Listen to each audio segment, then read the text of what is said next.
Chapter 12:11. Wawa. Seeing that Dean did not respond, the origami called out again with a hint of affection. Dean was startled and carefully examined it. He suddenly found that its ferocious face was not very ugly, but more and more pleasing to the eye. He seemed to be able to read its thoughts and emotions from its expression. At this moment, the emotions it was conveying were excitement, attachment, and a bit of flattery. Wawa. The origami called out again. It stretched out its bright red tongue and licked Dean's arm. Dean did not feel any malice, so he did not dodge. He pondered for a while and suddenly thought of a way. He shrank some of the sharp blades on the outside of his body and extended a soft, pale yellow tentacle from the inside. It contained Crimson Moon's Dream Breeder ability, and it was slightly modified to be able to read the memory of other creatures and communicate with them telepathically. The tentacle slowly extended to the origami's forehead. The latter did not dodge, as if it was not worried that Dean would hurt it. It just squinted its eyes and called out a few times with a smile on its face. The next moment, a sharp mouth appeared in front of Dean's tentacle and pierced into the origami's forehead like a poisonous snake. The origami was in pain and shook its head slightly, but it did not move away. However, its eyes became a bit watery, as if it was about to cry. Dean felt like he was in a whole new world through the tentacle. A large number of emotions came to his face. The main emotions were grievance, reluctance, dependence, and a strong sense of closeness. At this moment, he felt that his blood seemed to be connected with this monster. There was an inexplicable feeling that he could not explain. It was like a blood connection. It was like this monster was his closest family. When he felt the grievance and sadness, he had a feeling of love and wanted to take good care of it. He felt that his feelings were a bit absurd, but the feeling that was transmitted to his bones was so clear. It was like the feelings he had for his father, mother, and sister. It was even 10 times stronger than that. He did not dare to be surrounded by such feelings. He quickly controlled his emotions and cut off the communication with it. He directly went into the core of its brain and explored its memory. Soon, Dean saw a large number of memories flashing in his sight. He saw his body spontaneously combusting, saw his body being swallowed and chewed up, saw Crimson Moon being killed, saw the Demon King escaping. I was eaten by it, although he had guessed it before, but seeing this scene, Dean still felt unbelievable. He was shocked by what happened next. Crimson Moon had actually been instantly killed and swallowed. A dignified demon emperor actually fled without a fight. The scheming Lin Changsheng was like a stray dog, battered and exhausted. This monster was hatched from his heart. From the moment it hatched to the moment it defeated the 3 omnipotent powerhouses, it took less than 20 minutes. This is a true god. Dean retracted his tentacles and looked at the origami that was crying in front of him. He subconsciously raised his hand and touched its head. When he reacted, he found that his hand was already stroking its head. Meanwhile, after the origami was caressed by Joshua, the tears in its eyes quickly stopped. Its expression became joyful as it grinned, revealing its sharp teeth that could bite through steel plates. Dean saw its sharp teeth, but he did not feel that it was ugly and ferocious. Instead, he found it pleasing to the eye.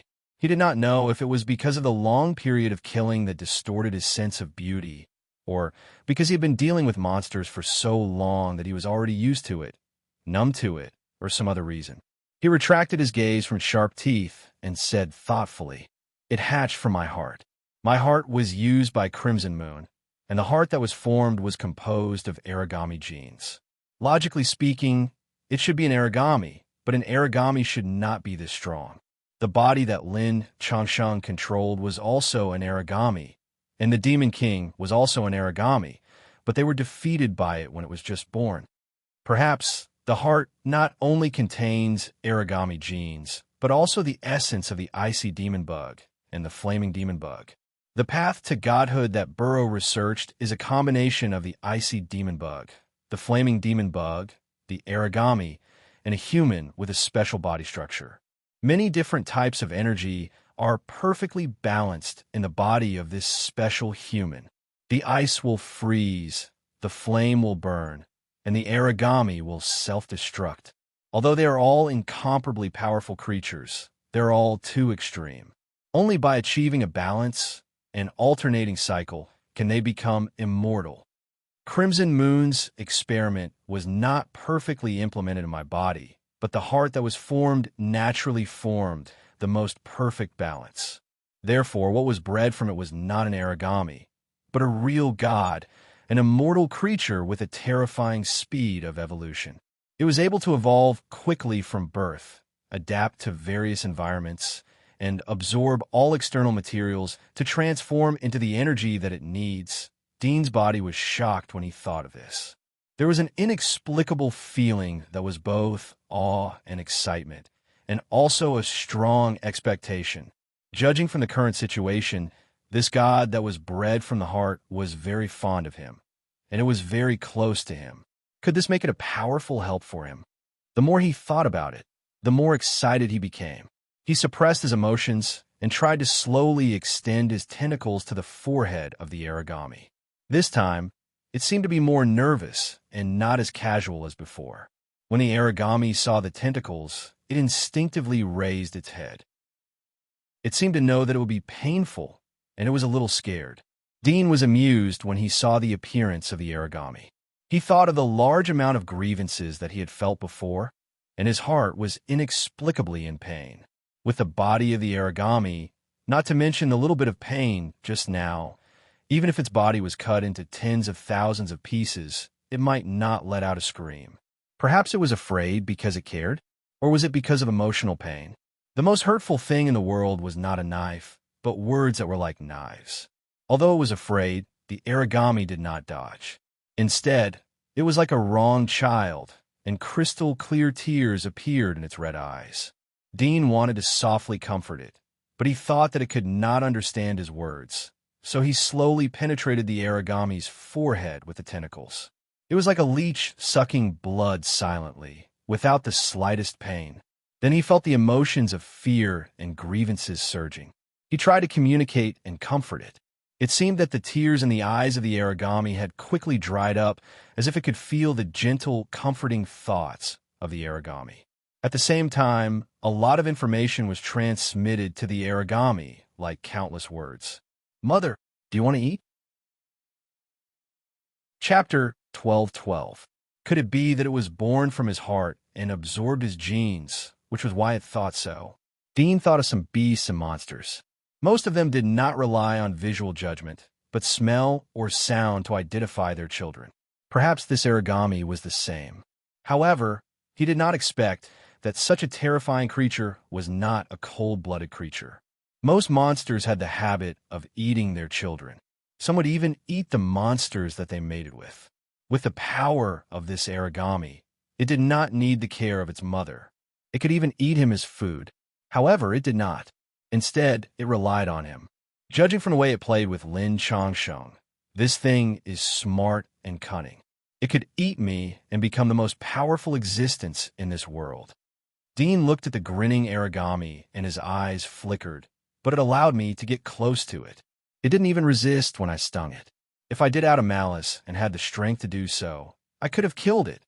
It should know this, but it still treated me like this. Is it because it does not believe that I will harm it? A monster is actually tied down by human emotions and put itself in danger. Wow. The origami tilted its head and let out a cry. A few tentacles that looked like blood vessels split out from its neck and gently touched Dean's arm. The tentacles were soft and full of attachment. Dean sobered up from his thoughts as he saw the origami's action. There was a trace of complex emotions in his mind, but he quickly restrained them.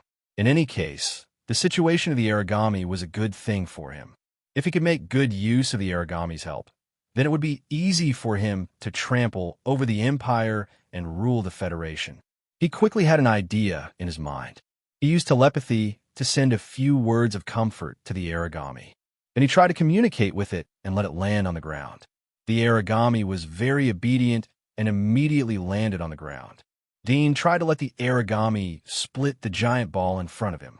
The origami didn't say anything as it turned into a giant blade and cut the giant ball vertically. Then it sent a message to Dean as if it was seeking praise. At the same time, it told Dean that it was hungry. The ferocious expression of the origami became pitiful in Dean's eyes. It's really obedient, Dean thought in his heart, and then let it absorb the matter on the ground to fill its hunger. Origami felt wronged and indignant, but it still obediently penetrated its arms into the ground. Soon the elevation of the surrounding ground was reduced. Dean could clearly feel that his blood was boiling and his energy was exuberant. It was as if a hungry person had eaten a lot of food. He had strength that he couldn't use anymore. His whole body felt comfortable. The energy it absorbs will also be transmitted into my body. Dean was surprised, but on the surface he was very calm. His eyes flashed quickly. Right at this moment, a premonition of danger descended.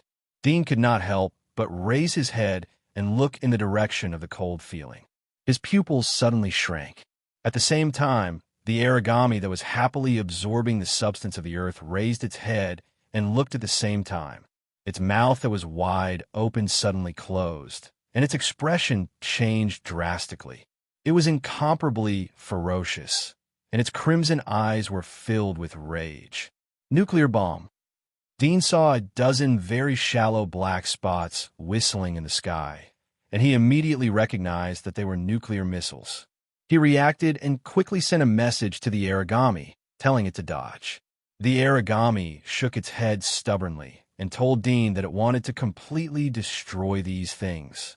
Dean was a little anxious, and he quickly sent a message to the origami about the destructive power of these weapons. Because of the telepathic communication, the speed was extremely fast, and it could directly transmit the horrifying picture of the nuclear explosion in his mind to the origami. The origami still stubbornly shook its head, indicating that it could handle it. Dean could not help but be stunned, and only reacted after a moment. With the intelligence and cunning of the origami, it would not be careless for no reason. In that case, he did not know enough about its power. He just wanted to let it deal with it, and also to see how strong it was. Suddenly, he thought that the appearance of these nuclear weapons was a little strange. Shouldn't these things be sealed by Scarlet Moon and Candle Dragon? How could they appear here? Could it be that the Demon Emperor took out these nuclear weapons after escaping? If that was the case, when the nuclear weapons exploded, the Demon Emperor who escaped would most likely come back to check. Thinking of this, Dean's eyes narrowed. Seeing that the missiles had flown to the edge of the desolate host city, he once again sent a message to the origami, telling it all his thoughts. If these thoughts were communicated in words, it might take 7 or 8 sentences to finish, but the telepathic communication was just a matter of a moment. The origami who was about to make a move was slightly stunned, and quickly sent a message of agreement.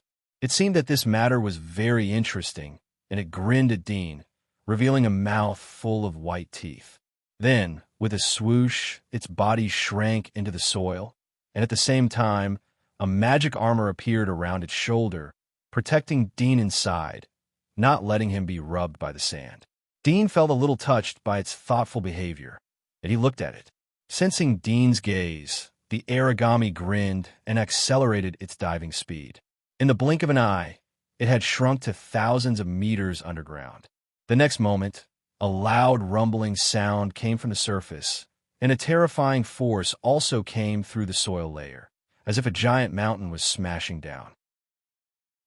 The whole earth trembled, and the soil was pressed tightly, and the terrifying, squeezing force crushed countless grains of sand. Dean found that he could feel the changes in the surrounding soil through the body of the origami, but he didn't feel much pain. When the huge force came down, the origami's body instantly turned into a hard diamond, and the surrounding soil didn't shake even a little bit. In addition, it also constructed several layers of shell, and the shell was covered with small holes, and the black mucus was spat out like a spider web, and the surrounding soil was sticky like its own limbs, so it could be controlled. Boom, boom, boom. Continuous vibration came, as if a giant was holding a mountain and kept hitting the ground above its head. Soon, a high temperature was transmitted through the soil above. Precise strike? It seems that the Federation has an antenna that can monitor this place. Dean's eyes flashed as he passed the message to the origami. The origami slightly grinned, indicating that there was no need to worry, and at the same time, it told Dean about its idea. Dean couldn't help but be surprised as he sensed the plan passed by the origami. This insidious idea, how come it was the same as his? After more than a dozen consecutive bombardments, a large amount of heat poured down from the top of their heads, and the temperature kept rising. More than a dozen nuclear bombs detonated in the same area, and the nuclear fusion reaction caused by the superposition was like a landslide and a tsunami. The Earth was peeled off layer by layer, revealing the dark soil underneath. The soil burned by the high temperature of the nuclear bombs turned crimson, revealing the flesh and blood of the Earth. The molten lava splashed like blood. Chapter 12:13. Such a violent explosion. The host city should have been completely destroyed. Dean felt the violent vibration coming from the top of his head, but he didn't feel nervous. Instead, he felt an incomparably solid sense of security. This feeling came from the enchanted shield that was given to him by the origami. The shield surrounded his body and didn't suffer the slightest damage. He just felt a little stuffy. At this time, the origami stopped diving. A large number of soft tentacles split from its body and plunged into the hot rock layer above his head.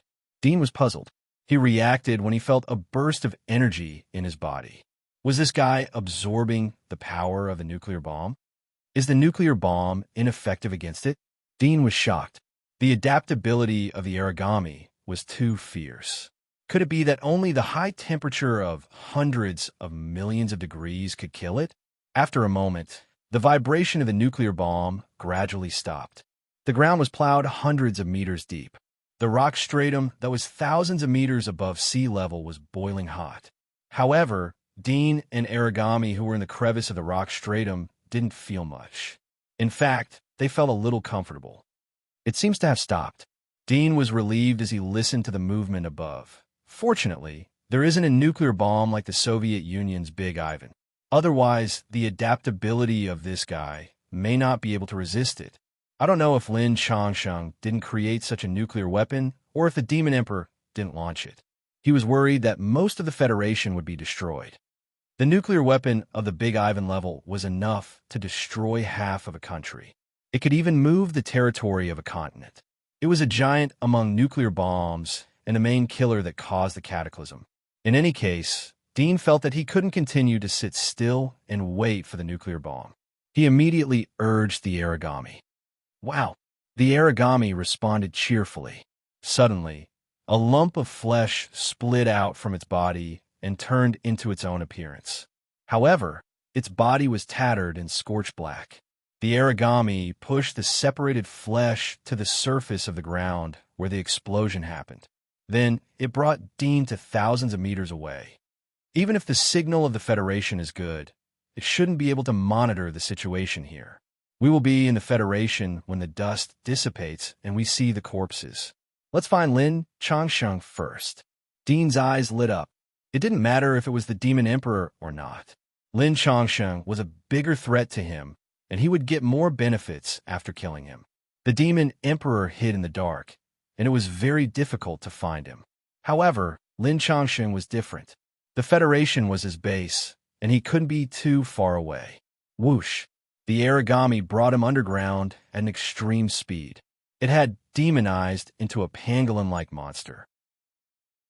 Its entire body was covered with scales. It moved through the mud like a fish in the water without any hindrance. They came to the nearest city after a few minutes. There were a lot of refugees in the city. Dean saw several underground shelters through his X-ray vision. They were overcrowded. There were some people hiding under their beds and tables like shivering mice. Dean sent a message to origami. They passed through the mud and metal walls and quietly appeared in a shelter. Dean deliberately asked origami to change her appearance into a human before entering the shelter. Origami was very obedient. She transformed into a petite girl who was about 1.4 meters tall. Her hair was black and soft. She had bright eyes and white teeth. She had a face that was almost perfect in human aesthetics. At the same time, Dean reminded her to use flesh and blood magic to create an elegant long skirt. If someone touched the skirt, they would find that it had a flesh-like texture. Dean, who was on her shoulder, moved to the edge of her neck. He shrunk to the size of a thumb and was covered by her long hair.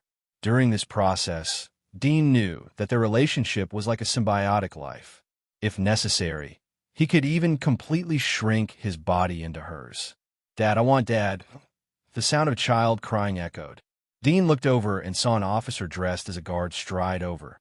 "Don't make a sound, or I'll throw you out." The child's mother was like an enraged lion cub. She held the child in one hand and roared at the officer. "Why are you so fierce? Why are you throwing us out? We bought tickets to come in. I've spent so much money." "Did the child's crying annoy you?"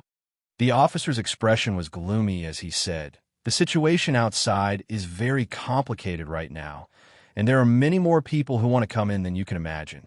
If you don't want to stay, then I'll send you out right now. If you want to continue staying, then be quiet. If you attract those damnable devils, then you won't be able to survive even if you have 9 lives." The woman's arrogance weakened as she heard these words. The people around her looked at her with reproach. Feeling the gazes from the surroundings, the woman felt as if her pride had been pricked. Indignantly, she said in a low voice, "Isn't it all because you soldiers have nothing to do? What's the point of using the taxpayers' money to feed a bunch of good-for-nothings?" The officer's face turned cold. He wanted to attack, but he held back. Dean saw the officer's expression. It seemed that they didn't know the specific situation outside. He retracted his eyes and sent a message to Aragami. The Aragami understood what he meant. She cleared her throat and smiled at a nervous young man beside her. "Little brother, what's the situation out there?" Her voice was sweet, like the sound of nature. The young man, who had a nervous expression on his face, was obviously stunned for a moment. He turned around and looked at the Aragami. His pupils were obviously dilated for a moment, as if he was stunned by the Aragami's appearance. He was stunned for a moment before he finally reacted. His face blushed as his body involuntarily sat up straight. He then revealed an expression that he thought was friendly as he said, "I don't know either. I heard that the President of the Confederation had sent people to seize the nuclear weapons. The explosion that we heard just now should be the sound of the missile's explosion. It was very close to us. The signal should be out in the entire city right now." There was a trace of worry on his face as he spoke. Dean was surprised. The Federation had sent people to snatch the nuclear weapons? Could it be that it was Lin Changsheng who fired the nuclear weapons? If that was the case, then there was too much information contained within. Lin Changsheng really hid it well. If it wasn't for Aragami, then Crimson Moon and the Demon Emperor would have been annihilated. Dean exclaimed in his heart as he understood Lin Changsheng's plan. He whispered in Aragami's ear, "If it was Lin Changsheng who fired the missile, then I think I know where he is now. Let's go and find him." Aragami, who had turned into a human, had learned the human language. She didn't need to use telepathy to communicate. "Yes." Aragami nodded. "Ah." The young man looked at the Aragami doubtfully. Then he saw the beautiful girl suddenly shrink her body and burrow into the ground, disappearing without a trace. The shelter under her feet was made of metal plates, and it was still in perfect condition. Everything seemed like an illusion. Love phone reading address. Chapter 1214. Snow Mountain City. It was located on the western edge of the Federation. The Federation had more than a dozen such remote and inconspicuous cities.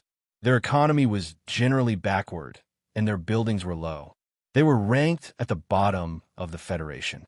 The local citizens born in these cities were also nicknamed Wastelanders by the people in the other first-tier cities. Snow Mountain City was famous for its snowy mountain scenery. Every summer, it would attract a large number of tourists to visit the snowy mountain that never melted all year round, bringing in an objective amount of income for Snow Mountain City. It was currently summer, but the snowy mountain was desolate and uninhabited. The invasion of the demon race had led to the collapse of the Federation government, and the internal strife in the army had affected the hearts of every Federation citizen. Other than a small number of people hiding in the shelters, The rest of the people were obediently hiding in their homes, shivering in fear. They were constantly paying attention to the Federation government's announcement, hoping to see some good news. Whoosh! A nearly transparent figure whizzed over from the horizon, stirring up a weak wind current.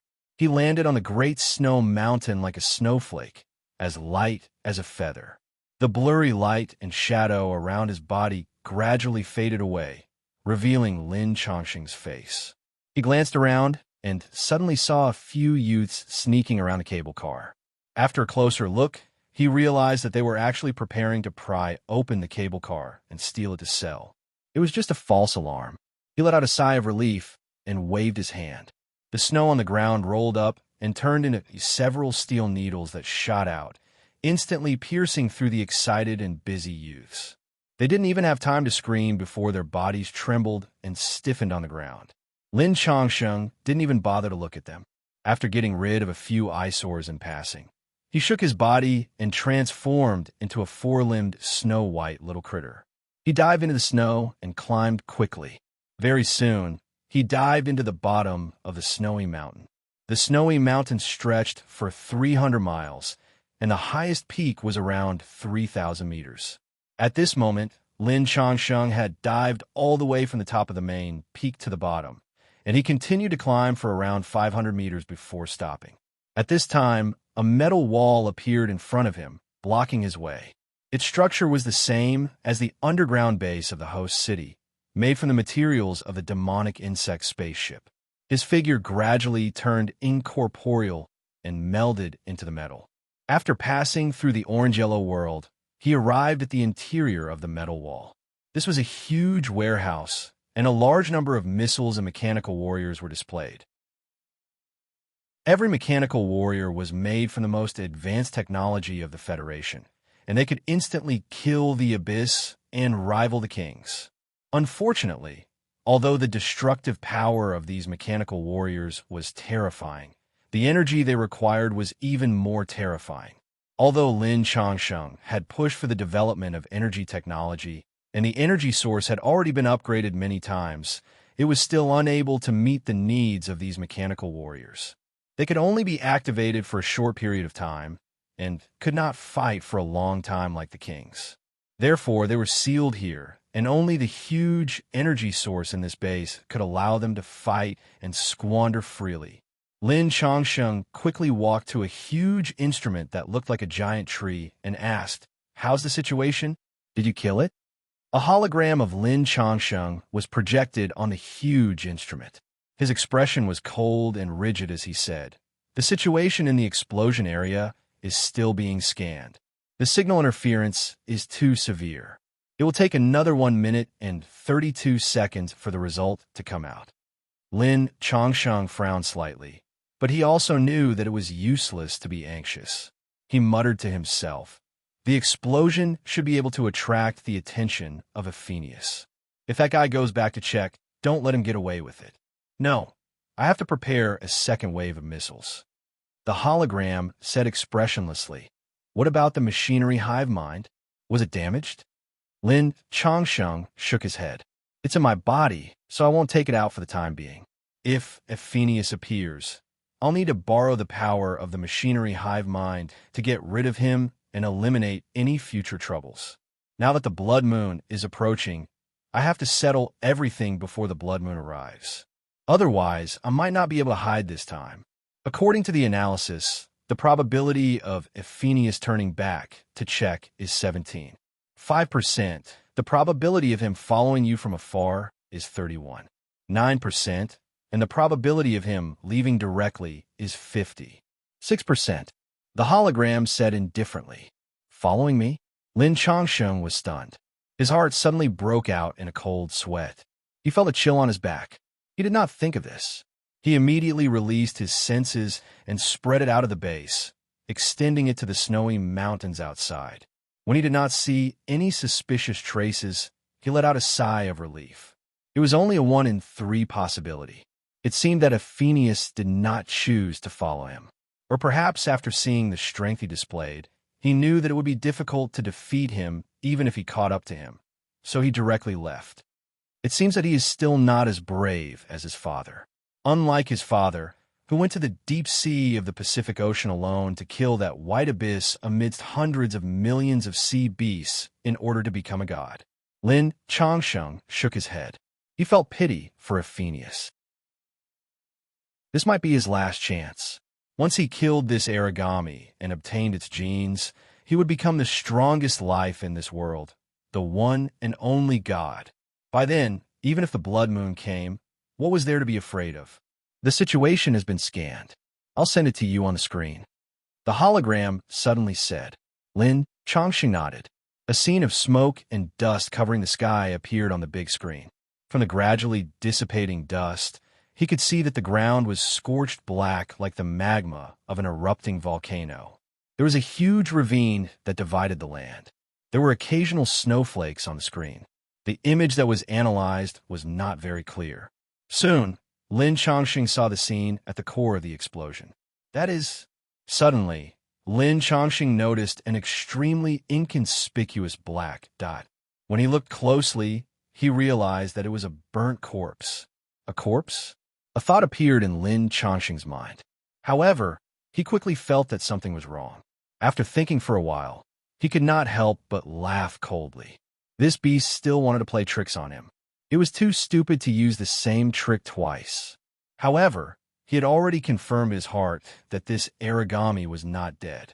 Instead, it was hiding in the dark, preparing to give him a fatal blow. Unfortunately, he did not plan to fight this monster at the scene. If he could solve the problem with a nuclear bomb, why would he do it himself? Tell the others to prepare for the second bombing. This time, use the mountain splitter.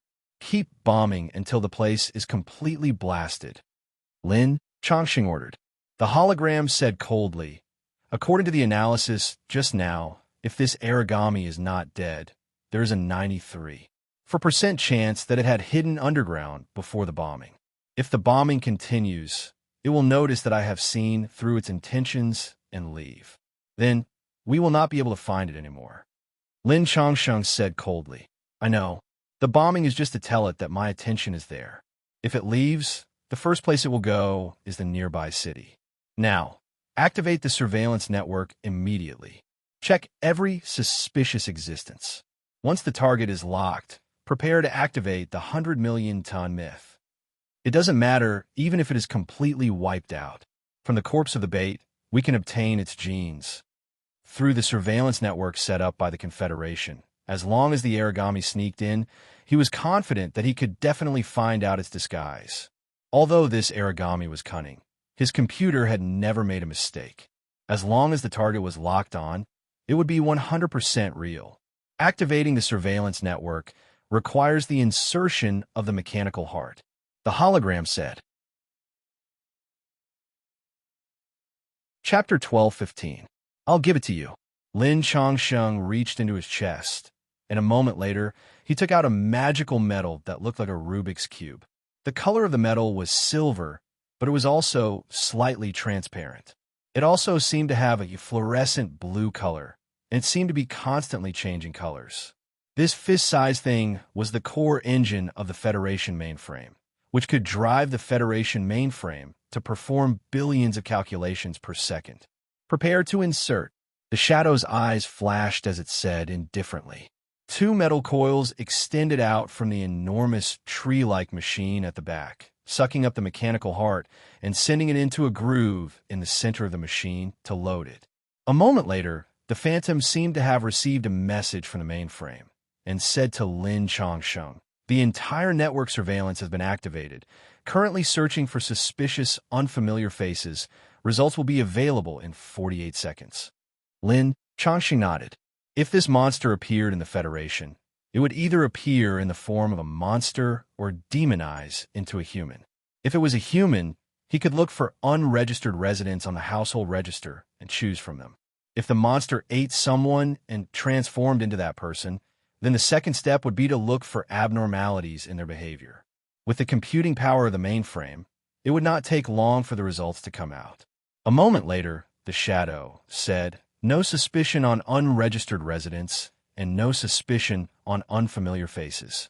The probability of this monster sneaking into the Federation has been reduced to less than 40%. Analyzing the behavior of the population and searching for suspicious targets. Lin Chongqing asked, "How long will it take?" "About 5 minutes," the shadow said. Lin Chongqing heaved a sigh of relief. 5 minutes was still manageable. After all, this step required too much data. Being able to complete it in a short 5 minutes was already an incredible feat. While waiting, Lin Chongqing thought of the burnt corpse that was still at the site of the nuclear explosion and ordered, "Send a team of mechanical warriors to bring the corpse to the 4th Research Institute immediately." "Already sent," the shadow said. Lin Chongqing nodded slightly. The shadow was also him. With the mainframe's help, he thought more comprehensively than he did. Beep beep. Suddenly, the base lit up with a red light, and an alarm sounded. Lin Chongqing and the shadow were shocked at the same time. Lin Chongqing quickly said, "What triggered the alarm?" "Something touched the defense circle and is quickly coming here." The face of the virtual shadow changed. It was no longer expressionless and indifferent. He quickly moved the surveillance footage to the big screen, replacing the image of the place where the nuclear bomb exploded. On the screen, an elongated shadow was swimming quickly in the soil of the snowy mountain, like a shark in the ocean, murderous and extremely fast. "It's a monster? Impossible. Where's the ability test?" Lin Chongqing shouted anxiously. Soon, an energy value fluctuation appeared on the side of the screen.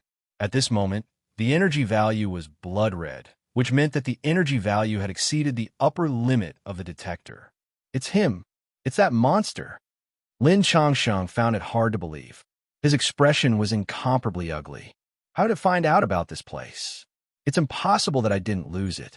If it knew where I was, it should have chased after me a long time ago. Why did it only come now? It wants to catch us all in one fell swoop." The phantom's expression was incomparably gloomy, and it quickly said, withdrawing from the mechanical heart, "Hide inside your body immediately. Without the mechanical heart, you can't fight against it." Lin Chongqing sobered up and quickly rushed towards a tree-like machine. At this moment, the base fiercely shook. The next moment, a terrifying aura spread out from Lin Chongqing's back and filled the entire base. This aura was full of strange evil, ferocious, and ruthless. It seemed as if the entire base was covered in blood. "You really are here." A familiar voice came from behind. Lin Chongqing suddenly froze. He turned around and saw a petite girl standing in the distance. She was less than 5 meters tall, and she was looking at him with a sweet smile. However, there was a touch of chilling evil in her beautiful eyes. On her shoulder, there was a fist-sized figure. "You didn't die?" Lin Chongqing was shocked, but then he woke up. "So this thing is you. I was wondering how it could be so cunning. It turns out that you are hiding in the dark. You can actually control this monster. Doesn't it have self-awareness?" Dudian knew that Lin Chongqing had misunderstood, but he was too lazy to explain. He noticed Lin Chongqing's posture. When they came in, Lin Chongqing had already noticed them, but he didn't escape. Instead, he rushed towards the tree-like machine. His behavior was suspicious. Thinking of the mechanical heart and the Federation's host hidden in the base, Dudian suddenly understood. He sneered and said, "Death is imminent, and you still think of treasures. You are a bit greedy. I didn't expect that after living for more than 200 years, you can't escape the greed of human nature. In the end, you are still immortal." Lin Chongqing came to his senses after hearing his words, but he did not dare to rush toward the machine. Glancing around, he saw that the groove of the host had been opened, and the mechanical heart was suspended inside. There seemed to be a special force field that made it float in the air. His throat rolled. This was the only capital he had against Dean, but he knew that with Dean's intelligence and cunning, as long as he moved, he would immediately see through his intentions. Moreover, from Dudian's words, he found that Dudian still didn't know the use of the mechanical heart. His heart was somewhat relieved. "People die for wealth, and birds die for food. Aren't you greedy?" Lin Chongqing followed Dudian's words and retorted sarcastically. At the same time, his body naturally pulled a few steps away from Dudian and moved closer to the giant tree. Dudian smiled and said, "No matter what, we can be considered acquaintances. How do you want to die?" Lin Chongqing laughed. "Die? Do you think you can kill me? More than 200 years ago, when I was nothing, I survived from the hands of the demonic insect sage. Now I'm only one step away from becoming a god. No one can stop me. Whether I can kill you or not, we will know in a while. For the sake of your brain, I will leave your corpse intact." Dudian smiled. Lin Chongqing's smile suddenly disappeared. He sneered and said, "Don't you know that villains always die because they talk too much? If you had made a move at the beginning, there would have been a little chance, but now..." At this moment, his position was slowly approaching the giant tree. With his full burst of speed, it would only take a moment for him to catch the mechanical heart from this distance. Indeed, they die because they talk too much. Dudian shook his head and smiled. Lin Chongsheng was too lazy to be long-winded with Dudian. The purpose of delaying had been achieved. His body instantly burst out and rushed towards the giant tree-shaped host. Bang! The host suddenly exploded. A blood-colored tentacle stretched out from the ground. At the moment of the explosion, it rolled up the fluorescent mechanical heart and shrank. Chapter 12:16. What? Lin Chongqing's pupils shrank, and his heart turned cold. In the next moment, he roared and pounced forward, but he only saw a huge hole at the bottom of the metal plate. At the same time, the ground behind him suddenly cracked open, and 7 or 8 blood-red tentacles rose from inside, waving in the air like poisonous vines. This is the mechanical heart. Dean's upper body extended out from the shoulder of the origami girl, like the genie in Aladdin's magic lamp. The lower part of his waist was elongated, and he held a sparkling and translucent Rubik's Cube in his hand. This was the thing that the Demon Emperor and Crimson Moon had been searching for. He knew that this was the crystallization of the demonic worm's wisdom. It contained extremely high-end demonic worm technology. The entire Federation's network system was driven by this small piece of mechanical heart. If this thing was embedded in a spaceship, it could allow the spaceship to travel between the stars and jump through space. On the planet where the demonic worm resided, there were very few such top-notch technological products, and this piece was one of the most outstanding pieces because this was the mechanical heart that was configured on the exclusive spaceship of the demonic worm. "Give it back to me." Although he knew that such words were meaningless, Lin Chongsheng could not help but roar in desperation. Dean ignored him and turned over the mechanical heart in his hand, gently twisting one of the surfaces, only to hear a clicking sound. "Is this the restart?" "You!" Lin Chongsheng was so angry that his body trembled, and he clenched his fists so tightly that his nails dug deep into his flesh. Dean looked at the shadow of Lin Chongsheng and saw that the shadow disappeared with a clicking sound. He knew that the part of Lin Chongqing's memory that he had plundered did not deceive him. The restart of the mechanical heart required the restoration of 108 disordered star maps. His method seemed simple, but in fact, he had combined part of Lin Chongqing's memory and found a shortcut to quickly restart the mechanical heart. When the mechanical heart was rebooted, all the Federation systems would also restart, just like restoring the factory settings, and the virus Lin Chongsheng inside would naturally be completely erased. What was alive now was Lin Chongqing's memories that had been injected into the origami's body.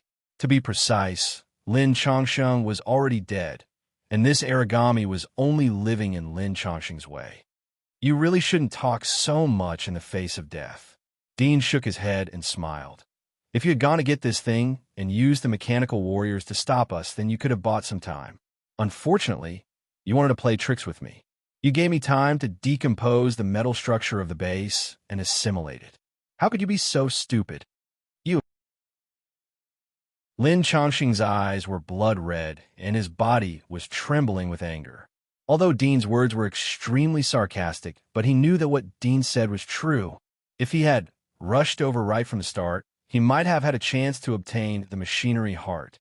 If he had the computing assistance of the Cortex Prime, he could think of thousands of possibilities in an instant and choose the best method through probability. However, without the aid of the mainframe's calculations, his own thinking became incredibly slow. He could only rely on his own intuition to come up with the best solution, and not the best solution in the end. Is there anything else you want to say? Forget it. I'll see it myself. Dean sent a telepathic message to the origami girl. The latter understood and grinned. She raised her hand, and a large number of tentacles shot out from the ground towards Lin Changsheng. The tentacles filled the entire base and shot towards Lin Changsheng. I'm not willing. I'm not willing. Lin Changsheng let out an angry roar. His hair flew in the air, growing several meters long and shooting out like countless steel needles. He pushed his hands forward, and his fingers turned into earthen yellow flying snakes that twisted and bit at the incoming blood-colored tentacles. The origami girl looked at him with a smile. She didn't see how she moved, but the tentacles that were fighting with the flying snakes shot out silver threads and black mist. They surrounded Lin Changsheng and shrouded him in darkness. If there is hell, I'll wait for you in hell. Lin Changsheng's furious roars came from within the black fog. He was like a trapped beast that was screaming at the top of its lungs. Dean faintly smiled. With your wisdom, you shouldn't believe in heaven and hell. Break for me. In the black fog, Lin Changsheng's entire body was entangled by the silver threads. The black gas that permeated the silver threads gradually nibbled away at the cells in his body, trying to invade his body and plunder it. He gathered all the strength in his body and pushed, but he found that the silver threads expanded as he pushed, but they were still stuck to his body. Despair, grief, regret, and ferociousness. Lin Changsheng's heart was already in despair. His outstanding wisdom and rationality had made him proud, but at this moment, he sadly discovered that he could only be one step ahead of ordinary people. He was more clear and rational about his current situation, so he was in despair earlier and gave up struggling. Without the power of the mechanical heart, the power of his own demonized body was completely incomparable to Dean. Until now, he still thought that the origami monster was Dean's body. He felt the fear of cannibalism from the silver threads. It seemed that the origami monster was the natural enemy of his body. He suddenly thought about why the Demon King would run away. It should be because the origami monster was a purebred origami.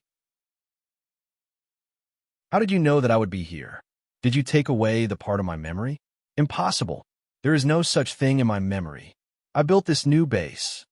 Lin Changsheng didn't resist the erosion of his body. He shouted towards the outside of the black mist. He knew that he was going to die. He smiled. Blame yourself for being too careless. I wouldn't have been able to find you if you had gone to the other bases in my memory.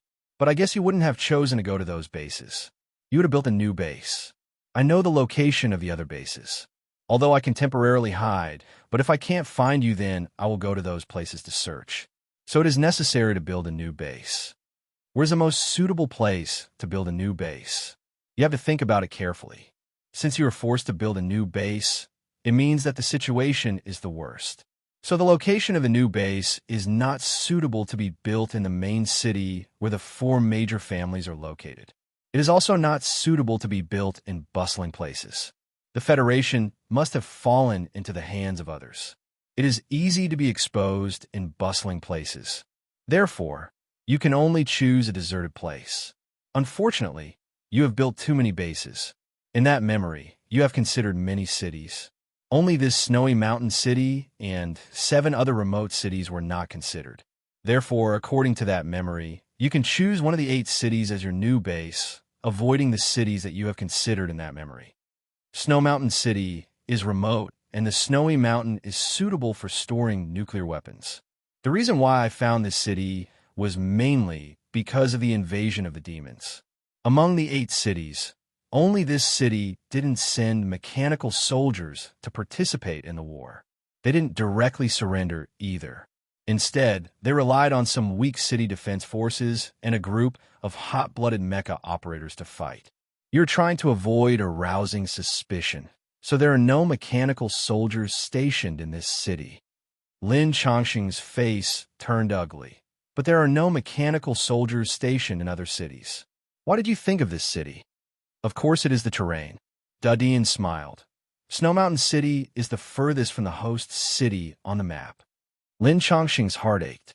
He understood how big his mistake was. Although Dudian's words sounded simple, but the combination of the 2 points was enough to arouse suspicion. You have ignored the place, but your enemy will firmly remember it for you. Now you shouldn't be able to spontaneously combust. Dudian looked at Lin Chongqing's body, which was penetrated by the black gas. The silver threads were like needles that pierced into his body. As long as he gave the order, the origami girl would swallow him. Haha, Lin Chongqing smiled. He wanted to say something, but Dean didn't give him the chance. Dean sent a message to the origami girl. Lin Chongqing only had enough time to let out a muffled groan as his body was quickly surrounded by darkness. The darkness seemed to come out from his body and shrouded him as it gradually shrunk. It's not that the villain dies because of talking too much. It's the dead that are called villains. The survivor is the protagonist. Dudian muttered to himself as he looked at Lin Chongqing, who was completely engulfed by the darkness. He slightly shook his head and looked at the origami girl. Did you keep his memory? I kept it, the origami girl replied. Dudian nodded and glanced at the ruins of the base. Let's go out. The origami girl immediately took his body out of the underground base. They stood at the top of the snowy mountain. The cold wind was biting cold, and the sky was white. No matter how outstanding he was when he was alive, he died like a dog. Maybe the future generations will beautify this story and tell how tragic and brave he was. Dudian couldn't help but sigh as he killed a sly fox who had lived for more than 200 years.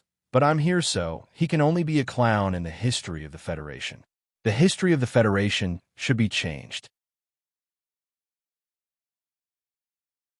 Chapter 1217. Northern Federation, Barbarian Land. A crimson forest stretched for hundreds of miles. The trees in the forest were fiery red, as if they were burning. The monsters that lived in the forest had blood-red fur and scales, and the venom in their fangs contained fire poison. This crimson forest was famous in the Federation. It was regarded as one of the many forbidden areas. The monsters in the forest were generally around rank 7. It was said that in the center of the forest, there was a top rank 11 monster, comparable to the king of humans. At this moment, on a giant tree in the center of the forest, the heart of the tree was hollowed out. There was a tree hole inside. In the tree hole, there were wooden beds, mirrors, bedding, and other items. In addition to these daily necessities, there were also some strange metal machines. In front of one of the instruments that looked like a telescope, a tall, fair-skinned young man was sitting there, adjusting the instrument in his hand and unscrewing one of the nuts. Suddenly, he paused and looked out of the window of the tree hole as if he had sensed something. Outside was the shadow of a fiery red forest extending into the distance. And at the end of the distance was where the Federation was. Did something happen? The young man frowned. His eyes were a bit dignified. He immediately stopped adjusting the instrument in his hand and turned to the bottom of the bed to find a metal box. It looked like a pencil box, but its hardness was higher than diamond. He authenticated the fingerprint to unlock the box. The box opened. Inside was a strip of metal. In the middle of the strip was a miniaturized screen with a red asterisk pattern. His pupils shrank. Although he had a feeling in his heart, it was still hard to believe when it really happened. He took out the metal strip and inserted it into a machine next to him. Soon, a lot of data appeared. He entered a code, and the chaotic data quickly combined into several video screens and a lot of information. He slowly browsed. For a long time. After reading all the information, he slowly closed his eyes. Finally, he knew what kind of shocking change had happened in the distant Federation. God is actually born. He closed his eyes and muttered to himself. After a moment, he slowly opened his eyes. Since God is born, it proves that the research of the great sage demonic insect is correct. As long as I follow this direction, I will eventually become a god. No matter what, as long as I live, there will always be a chance. Dean, I remember you. I don't know what the battle between the two gods will be like in the future. Ha! His eyes looked in the direction of the Federation. His cold eyes showed a bit of expectation. After killing Lin Changsheng and rebooting the Federation's mainframe, Dean held the mechanical heart in his hand. He felt that the entire Federation had fallen into his hands, and this made him very excited. With the Federation as his supply station and the origami girl fighting for him, it was only a matter of time before he could seize control of the Empire. He would be able to order everyone to look for Aisha in the Empire after he took over the Empire. Soon, I'll see you soon. Dean's mind appeared Lisa's face. Her sweet smile and indifferent expression after turning into the undead were so moving. Dean looked at the origami girl. Give me his memories. Yes, Mom. The girl nodded obediently and raised her white and slender palm. Her palm suddenly split open like a petal, revealing a lump of bloody flesh. This bloody scene was in sharp contrast with her pure and beautiful face. Dean was already used to it. He had sensed the name of the origami girl from their spiritual communication, so he didn't care too much about it. According to human aesthetics, even if he gave birth to her, he should be the father. However, in her worldview, gender had no meaning. If she wanted to give birth to a child, she could reproduce monogamously or change her gender at will. God was omnipotent, and that naturally included sex change. Looking at the lump of Lin Changsheng's brain, Dean used Crimson Moon's Dream Breeder ability to read its memories. Through the previous communication, Dean already knew what happened after his spontaneous combustion. He also knew why he was in a symbiotic relationship with the origami girl. When the girl was born, she swallowed his body. Her purpose wasn't to eat him, but to decompose his body into countless cells. Then she would use the special structure of the girl's body to store the cells separately to prevent his genes from spontaneous combustion. As for the countless memories of Crimson Moon and BOLO, they came from the information left by the origami girl after she swallowed Crimson Moon. Unlike his situation, Crimson Moon was completely swallowed and digested by her, and all the broken memories were the signs of being swallowed. While reading these memories, he also learned all of Crimson Moon's abilities. In addition to her Dream Breeder ability and Bolo's Dark Realm ability, he also learned the abilities of many other legendary monsters. In the imperial capital of the Empire, there were not only 8 legendary monsters as recorded in the Sylvia Giant Wall Monster Atlas, but there were 1,362 legendary monsters. This number included all the legendary monsters that were active in the Giant Wall area. Many of them were already extinct, suspected to have died or evolved into other monsters. These were called ancient monsters. The number of legendary monsters that were found by adventurers in the wilderness was less than half of the number recorded in the Atlas. Even so, there were still 500 or 600 of them. Each legendary monster's growth potential was at least at the Dominator level, and a little below the middle could evolve to the Abyss level. As for the best among them, it wasn't rare for them to evolve to the King level. There were even some monsters that had evolved beyond the level of legendary monsters and were classified as supreme monsters by the Empire. Each of these supreme monsters had the power to shake the Giant Wall. During the establishment of the Empire, there were many monsters that destroyed the Giant Wall. Every monster that could destroy the Giant Wall was classified as a forbidden level supreme monster. However, the supreme magical beasts were not the most terrifying monsters on the Empire's exploration list. Among the many legendary demonic beasts, Crimson Moon had used her special privileges to study the abilities of over 100 legendary demonic beasts after pledging allegiance to the Demon Emperor. However, it wasn't always better to have more abilities. After all, in a real battle, the decisive blow was usually the fatal blow. However, the abilities of these legendary monsters had their own strengths. They could be combined to create more advanced abilities. This was the purpose of Crimson Moon's painstaking study. At this moment, the abilities of these legendary monsters were all in Dean's mind. He used Crimson Moon's specialty, Dream Breeder, to delve into Lin Changsheng's memories. This memory was the Demon Emperor and Crimson Moon's main goal this time. With Lin Changsheng's erudition and understanding of science, he could completely help Dean conceive more and more powerful abilities. The strength of God mainly depended on the strength of his ability. Therefore, God needed to be omniscient. Although Lin Changsheng had the wisdom close to God, his body couldn't keep up with the profound abilities. Although he knew how to construct them, he couldn't do as he wished. It was like a person who hadn't practiced the splits before. The origami girl's body was extremely flexible. She could complete any difficult movements. As long as the posture was taught to her, she could immediately learn it. The Demon Emperor and Crimson Moon's body structure was very close to the origami girl's body. Like Dean's original physical fitness, they were at the demigod level. If they added Lin Changsheng's knowledge, they could barely display the combat power close to God's level. It was enough to kill all the kings.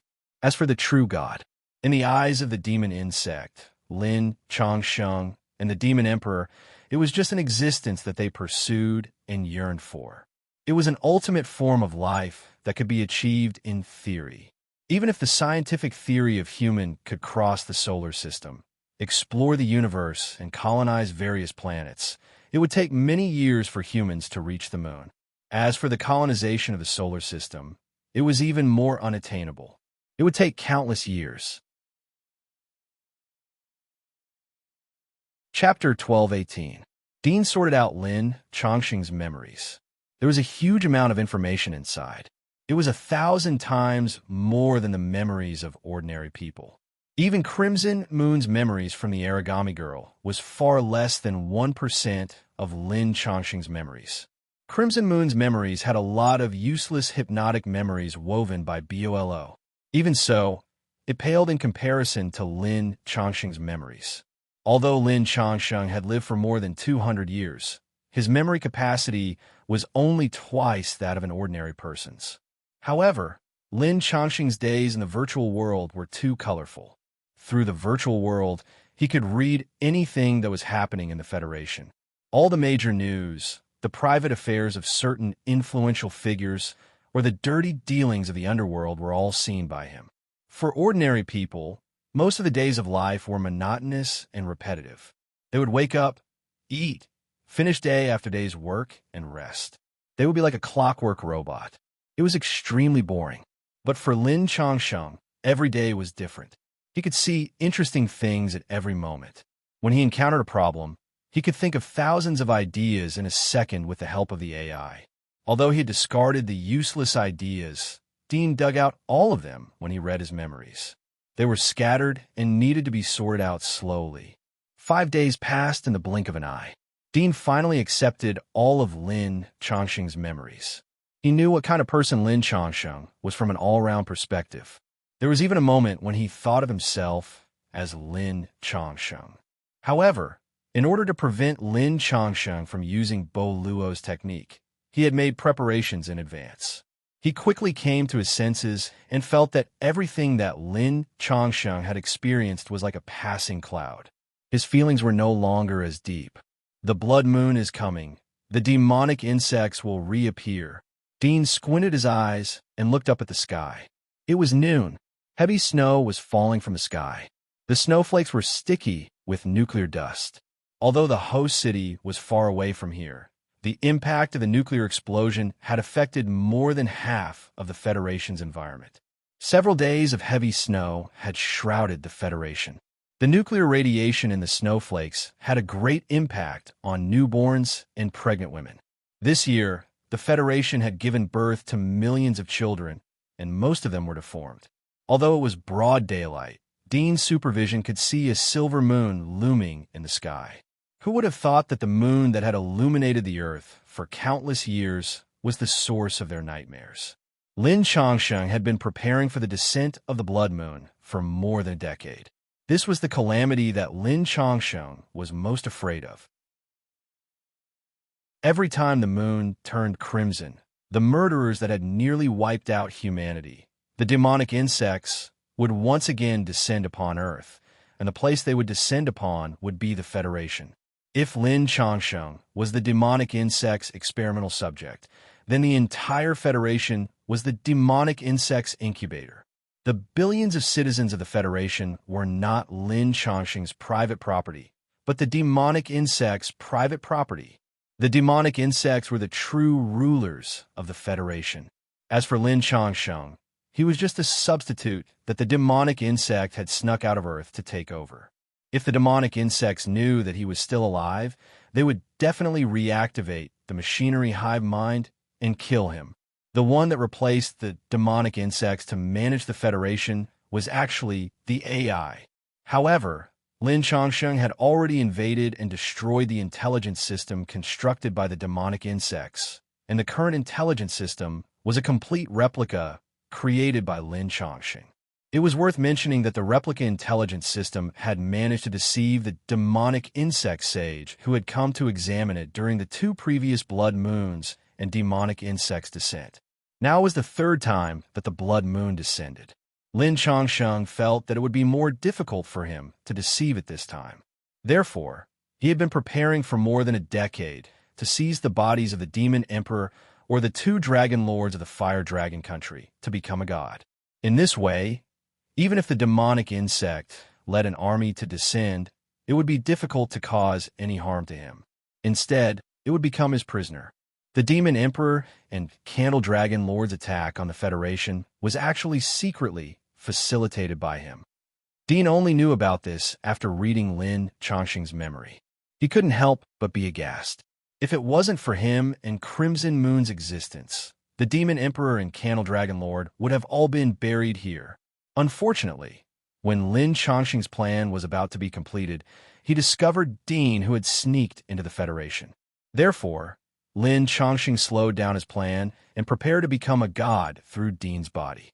If he could borrow Dean's body to become a god, then when the demon emperor and candle dragon lord arrived, he would have absolute confidence in hunting them down. Unfortunately, Dean's body was incomplete. In a later battle, the origami girl, a true god, was born, which caused all of Lin Changsheng's plans to fall short. No matter how much I calculate, I can't calculate every unknown change in this world. Dean thought, now that Lin Changsheng was dead, the person that the demonic insects had to deal with when they descended was him. He couldn't recreate the AI like Lin Changsheng to deceive the demonic insects. He could only fight, but he wasn't worried. From Lin Changsheng's memory, although the demonic insect was strong, it wasn't a match for a god. This was the ultimate life that the demonic insects and the origami pursued. In other words, even for the demonic insects and the origami, this was the ideal state that they pursued, but they were far from reaching it. Therefore, the origami girl that was born in his heart was undoubtedly the most powerful existence in this world, the most terrifying life. Moreover, this life was under his command, which meant that he held the most powerful power in this world. After reading Lin Changsheng's memories, the mysterious veil of this world had been completely lifted in front of him. In the past, when he was just an ordinary person or a hunter, he had always felt that this world was unfathomable and that he could not see the source behind it. But now he knew everything. The demonic insects are divided into 2 races, the ice demon insects and the flame demon insects. The ice demon insects control the Federation and study the mysteries of becoming a god.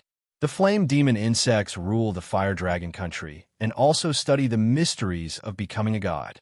The origami occupy the central region and also want to solve the mysteries of becoming a god. They desire immortality and coexist with the universe. The war in the old era was too tragic. The 7 continents were torn apart by the bombardment of nuclear bombs. Humans started the doomsday plan and were ready to perish together with the invading demonic insects. Unfortunately, they failed to do so. They only made the surface environment worse. The small fragments of the islands have sunk under the claws of the sea monsters. The large continents are also gradually shrinking. The former big continents have shrunk to less than the territory of a big country. The human countries, the Federation, the Empire, and the Fire Dragon country are divided into 3 parts. The north is the corpse country ruled by the mutated corpse king. It's a forbidden zone for living people. Chapter 12:19. In the doomsday plan of the old era, humans didn't kill the demonic insects. They didn't perish together with the demonic insects. Humans were lucky enough to survive. They tried their best to reproduce, but in the end, they became the test subjects of the demonic insects and the origami. If the leaders and scientists who made this plan knew about this result, I wonder what kind of lament they would make.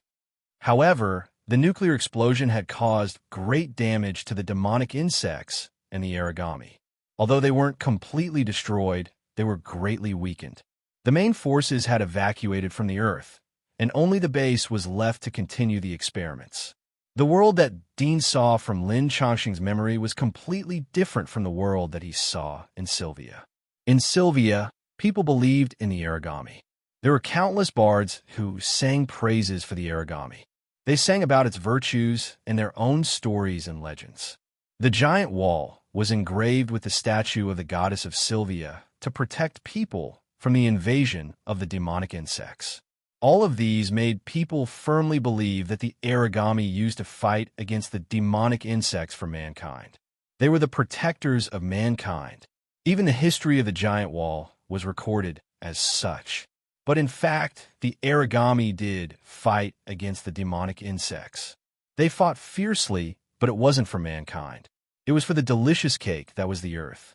At the beginning of the war, the demonic insects invaded from outer space. However, the invasion of the origami was silent. They infiltrated into the human society in the form of parasites. Even the people who participated in the Doomsday Plan were guided by the origami. In Dean's impression, the origami were gluttonous, ferocious creatures that devoured everything. But in fact, the origami race did have the ability to absorb most of the materials and convert them into their own life functions.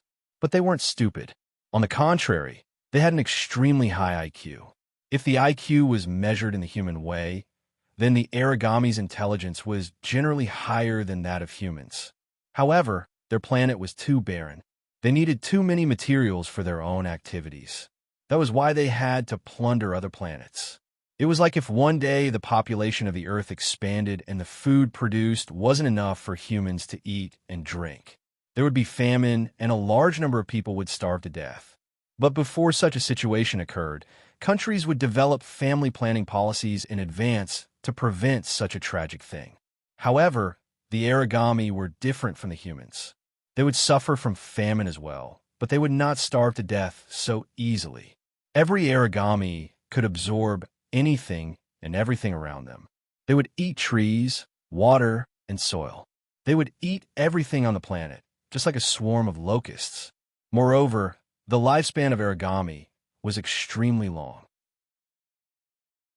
If they did not encounter any natural disasters, they could live for thousands of years or even tens of thousands of years. That was why the origami had no choice but to kill each other. However, the origami were not fools. Once they had killed each other to a certain number, they would turn their attention to the vast universe. In order to survive, the origami had no choice but to plunder nonstop in order to survive. Meanwhile, the planet where the demonic insect were located was the first planet that the origami had ever explored. However, the demonic bugs were not to be underestimated. The ice demonic bug and the flame demonic bug occupied the two sides of the planet. They had been fighting each other since they were born, and the long struggle had prompted them to continuously evolve, learn, and become stronger and stronger. Therefore, even though the origami were terrifying, they would still be at a great disadvantage if they were to cross planets to fight on the planet of the demonic insects. Furthermore, the demonic insects had a very strong reproductive ability. They were even faster than the rabbits on Earth. However, the difference between the demonic insects and the rabbits was that the reproduction of the demonic insects depended on their own will. When they did not want to reproduce, they would not reproduce at all. Just like that, the war between the origami and the demonic insects lasted for a long time, until the origami obtained a conjecture from the demonic insects. This conjecture made the origami race completely excited. It was as if a new world had been opened for them, a new path of survival. That conjecture was to become a god. According to the definition of the demonic insects, gods were immortal, and had the ability to absorb all kinds of energy or substances and convert them into their own life force. They could survive in any harsh environment. Theoretically, even a black hole that could devour light could not destroy them. Gods were omnipotent. They did not have the concept of life because they were eternal. This conjecture had inspired the Aragami's hope of survival. They no longer needed to spend a lot of resources to travel back and forth between the demonic insects and their own planet to transport food back and forth. They could evolve themselves. Even if they could not become an unrealistic god, they could evolve themselves to be more adaptable to the environment and the universe. They could even survive in space and on planets without life. So the Aragami race began their journey of evolution. After a long time, they finally evolved to the point where they barely solved the problem of survival. However, at that time, the Aragami began to yearn for the eternity that the demonic insects were pursuing. So they frequently attacked the demonic insects planet. The demonic insects planet was already at its limit after years of war. Seeing that it was about to collapse, the great sages of the demonic insects and demonic insects had to work together to discuss countermeasures and find a way out. So they migrated their spaceships and wandered in space, preparing to migrate to a new planet that was suitable for living. When they were migrating, they did not notice that the Aragami were secretly following them. When it came to exploring the stars, the Aragami were more advanced and professional than the demonic insects. After all, in order to survive, they had been searching for a new planet that was suitable for living even before the demonic insects stepped out of the ancestral planet. During their long wandering, the demonic insects found the visitor signal that the humans had sent to the outer solar system. Through the feedback of the signal, they locked onto the position of the solar system and found Earth. Countless human scientists explored the stars. They felt that humans were too lonely in the vast universe, so they wanted to find aliens. However, on that day, the demonic insects arrived in a majestic and gloomy spaceship. The entire Earth fell into an unprecedented panic. When the demonic bugs were invading Earth, the Aragami that were tailing behind them had quietly descended upon Earth. With their parasitic characteristics, they had blended into the human population and quickly figured out the human society and civilization. It was just like the first time they invaded the demonic bug planet. The information was found by Lin Changsheng from the demonic insect spaceship and the Aragami spaceship.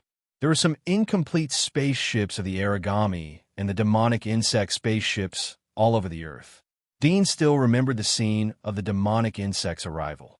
From the TV, he saw a huge spaceship emerging from the clouds and descending over the city like a mountain. The entire city fell into panic. No one knew that it was the doomsday of mankind. The enemies that mankind faced were not only the demonic insects, but also the terrifying Aragami that had infiltrated the human society. In front of these two races that could cross the stars, mankind was like a child. They could not withstand a single blow. Even the most powerful nuclear weapons couldn't change the outcome. The Earth still fell into the hands of the Aragami and the demonic insects. After the catastrophe, the Aragami and the demonic insects reached a balance. They found that the Earth was not only suitable for living, but the humans on the Earth were thermostatic creatures. According to the experiments of the demonic insects, the only feasible way to become a god was to combine the extreme powers of the ice and the flame insects. Then they would achieve a certain balance. Then they would be able to live forever. Thermostatic creatures like humans were an opportunity for the demonic insects. They tried to borrow the human body to find the balance between ice and fire. However, ice and fire were two extremes. The ordinary human body couldn't withstand it. So they tried to change the physique of humans. So they built a base on the Earth. That was the Federation, the Fire Dragon country. On the other side, the Aragami were aware of the intention of the demonic insects and built an imperial base. All three parties were doing their best to develop and research. They knew that if one of them was the first to create a god, then the other two parties were bound to be struck by lightning. They would either be destroyed or reduced to food. The law of the jungle was the only unchanging law of the universe. It wasn't only the humans who were experiencing the doomsday. The origami and the demonic insects were also suffering.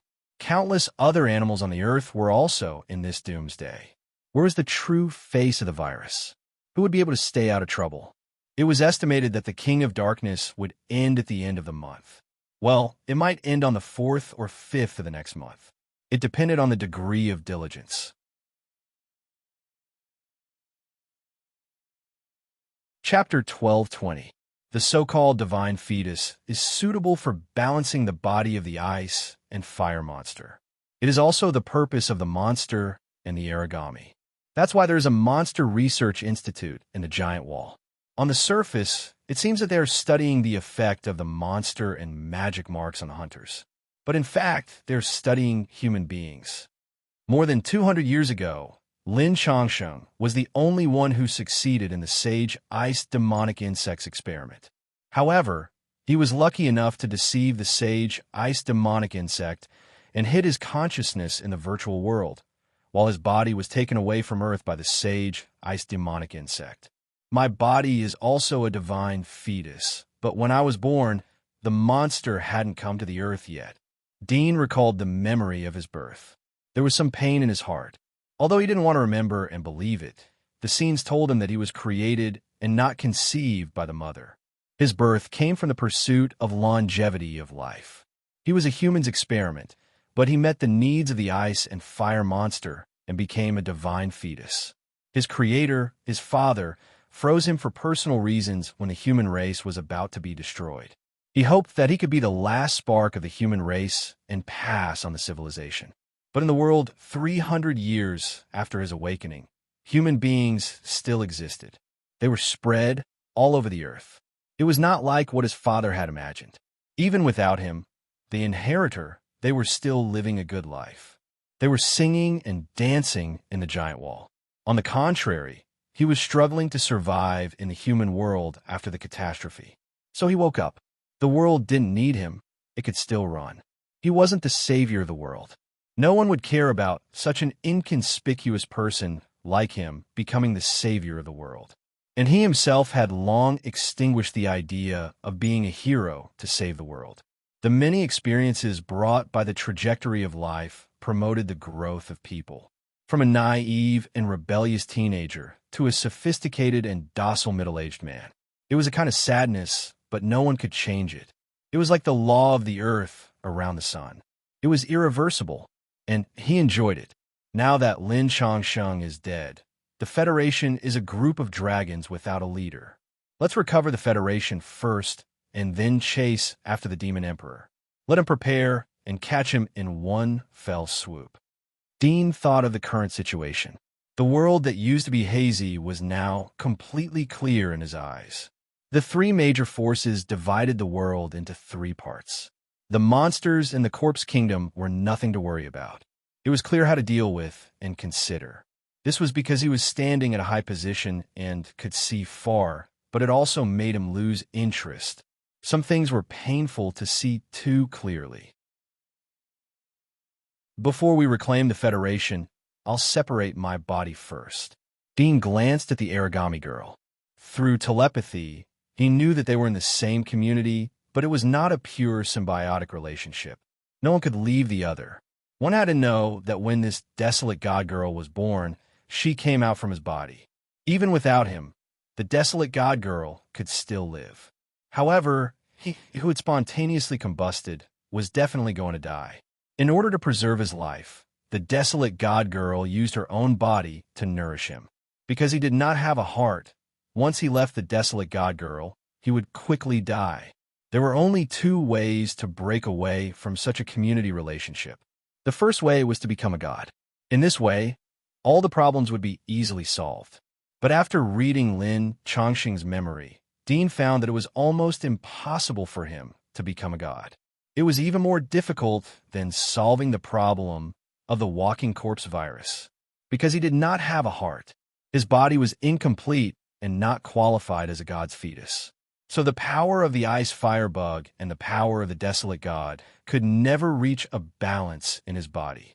Even if he used the demonized organization to construct a heart, it would be meaningless. and his original heart had long been cut into pieces by Crimson Moon and thrown into experiments. Those experiments were abandoned in the giant wall of Sylvia, and some were in other giant walls. They had long rotted and turned into maggot feces. However, even if he couldn't find the original heart, there was another way, and that was to find a replacement heart. However, the replacement heart could not make him a god, but it could let him leave the desolate god girl and live alone. The stronger the replacement heart, the stronger the power he could use.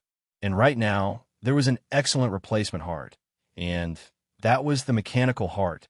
From Lin Chongqing's memory, Dean knew the use of the mechanical heart. It was not only used on machines like the mainframe, but it could also be embedded in the body to replace the heart.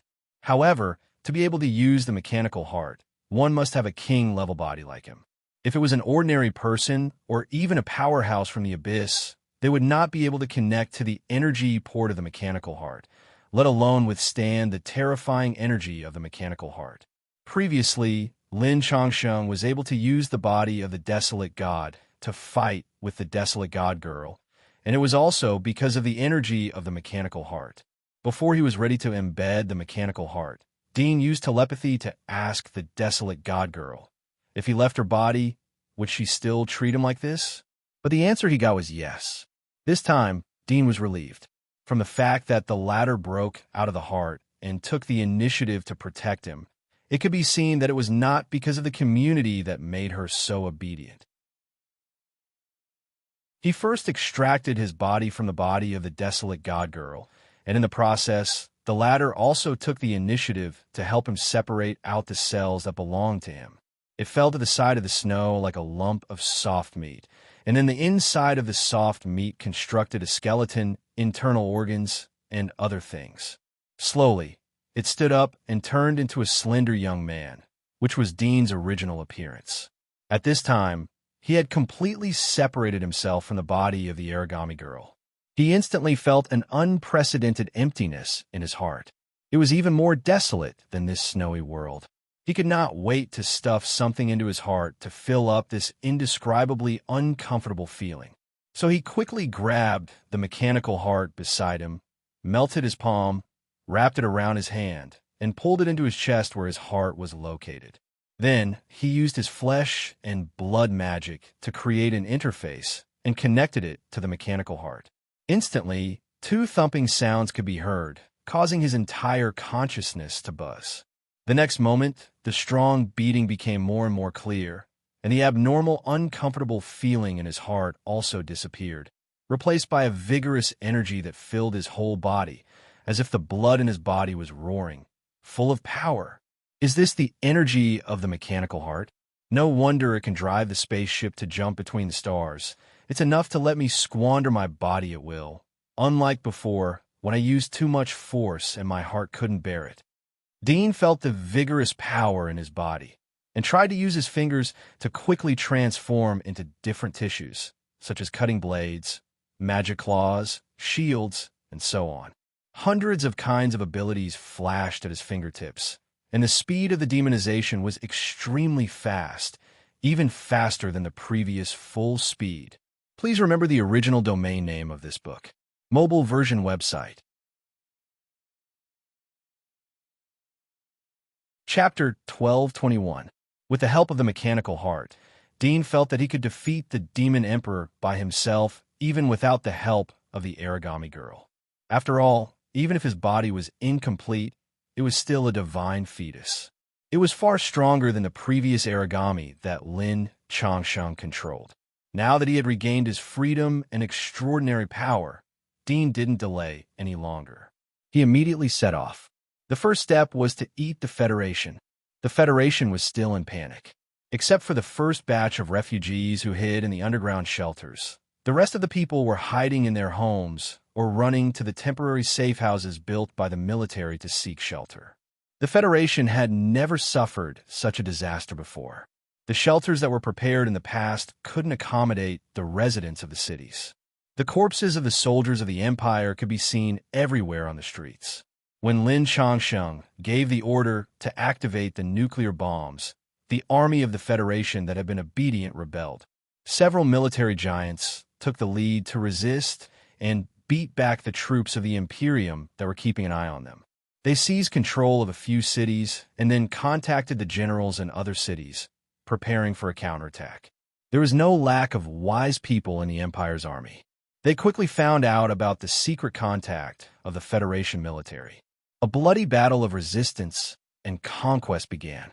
In addition to fighting against the soldiers of the Empire, the Federation military also had to fight against some military leaders who had betrayed the Federation.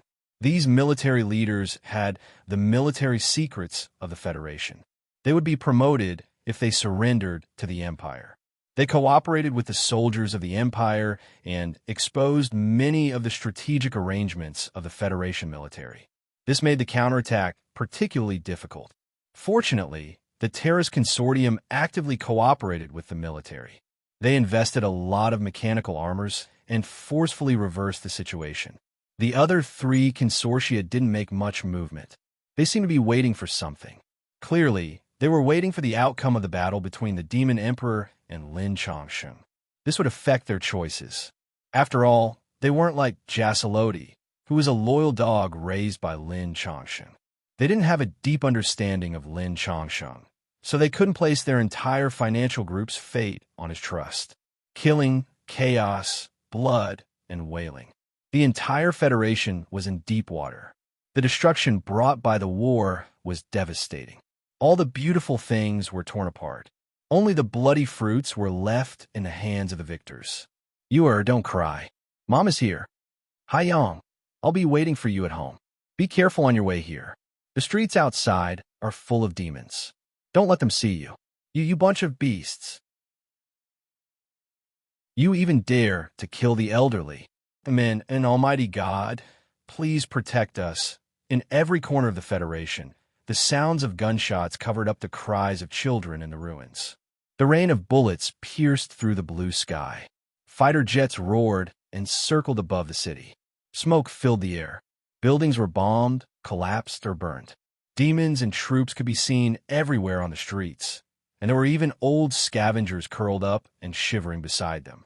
Dean flew out of Snow Mountain City. The railway connecting the cities had long been closed. Some of the air tracks were destroyed by bombs. He could only rely on himself to fly to the Federation capital. He wanted to use the equipment there to put an end to the war. Along the way, the scenes of disaster fell into his eyes. Even though he had experienced Sylvia's coup d'etat and the subsequent series of vicious actions, he still felt a little sad when he saw this miserable world that was like purgatory on Earth. Man fears suffering, but man often creates suffering for each other. On the battlefield, everyone was innocent, but no one was worthy of sympathy because everyone was pitiful. Only the mastermind behind the scenes of the war, watching coldly from the sidelines, was the most cruel. Dean didn't expect that the Demon Emperor didn't order the withdrawal of the soldiers. Once he left, the remaining forces wouldn't be able to compete with Lin Changsheng. They would be sacrificed in vain, unless the Demon Emperor thought that Lin Changsheng would be killed. He doesn't know of my existence, so he thinks that after killing Lin Changsheng, he will destroy everything. But he won't rule the Federation like a human. Dudian looked at the girl who was flying next to him. He was able to survive this time.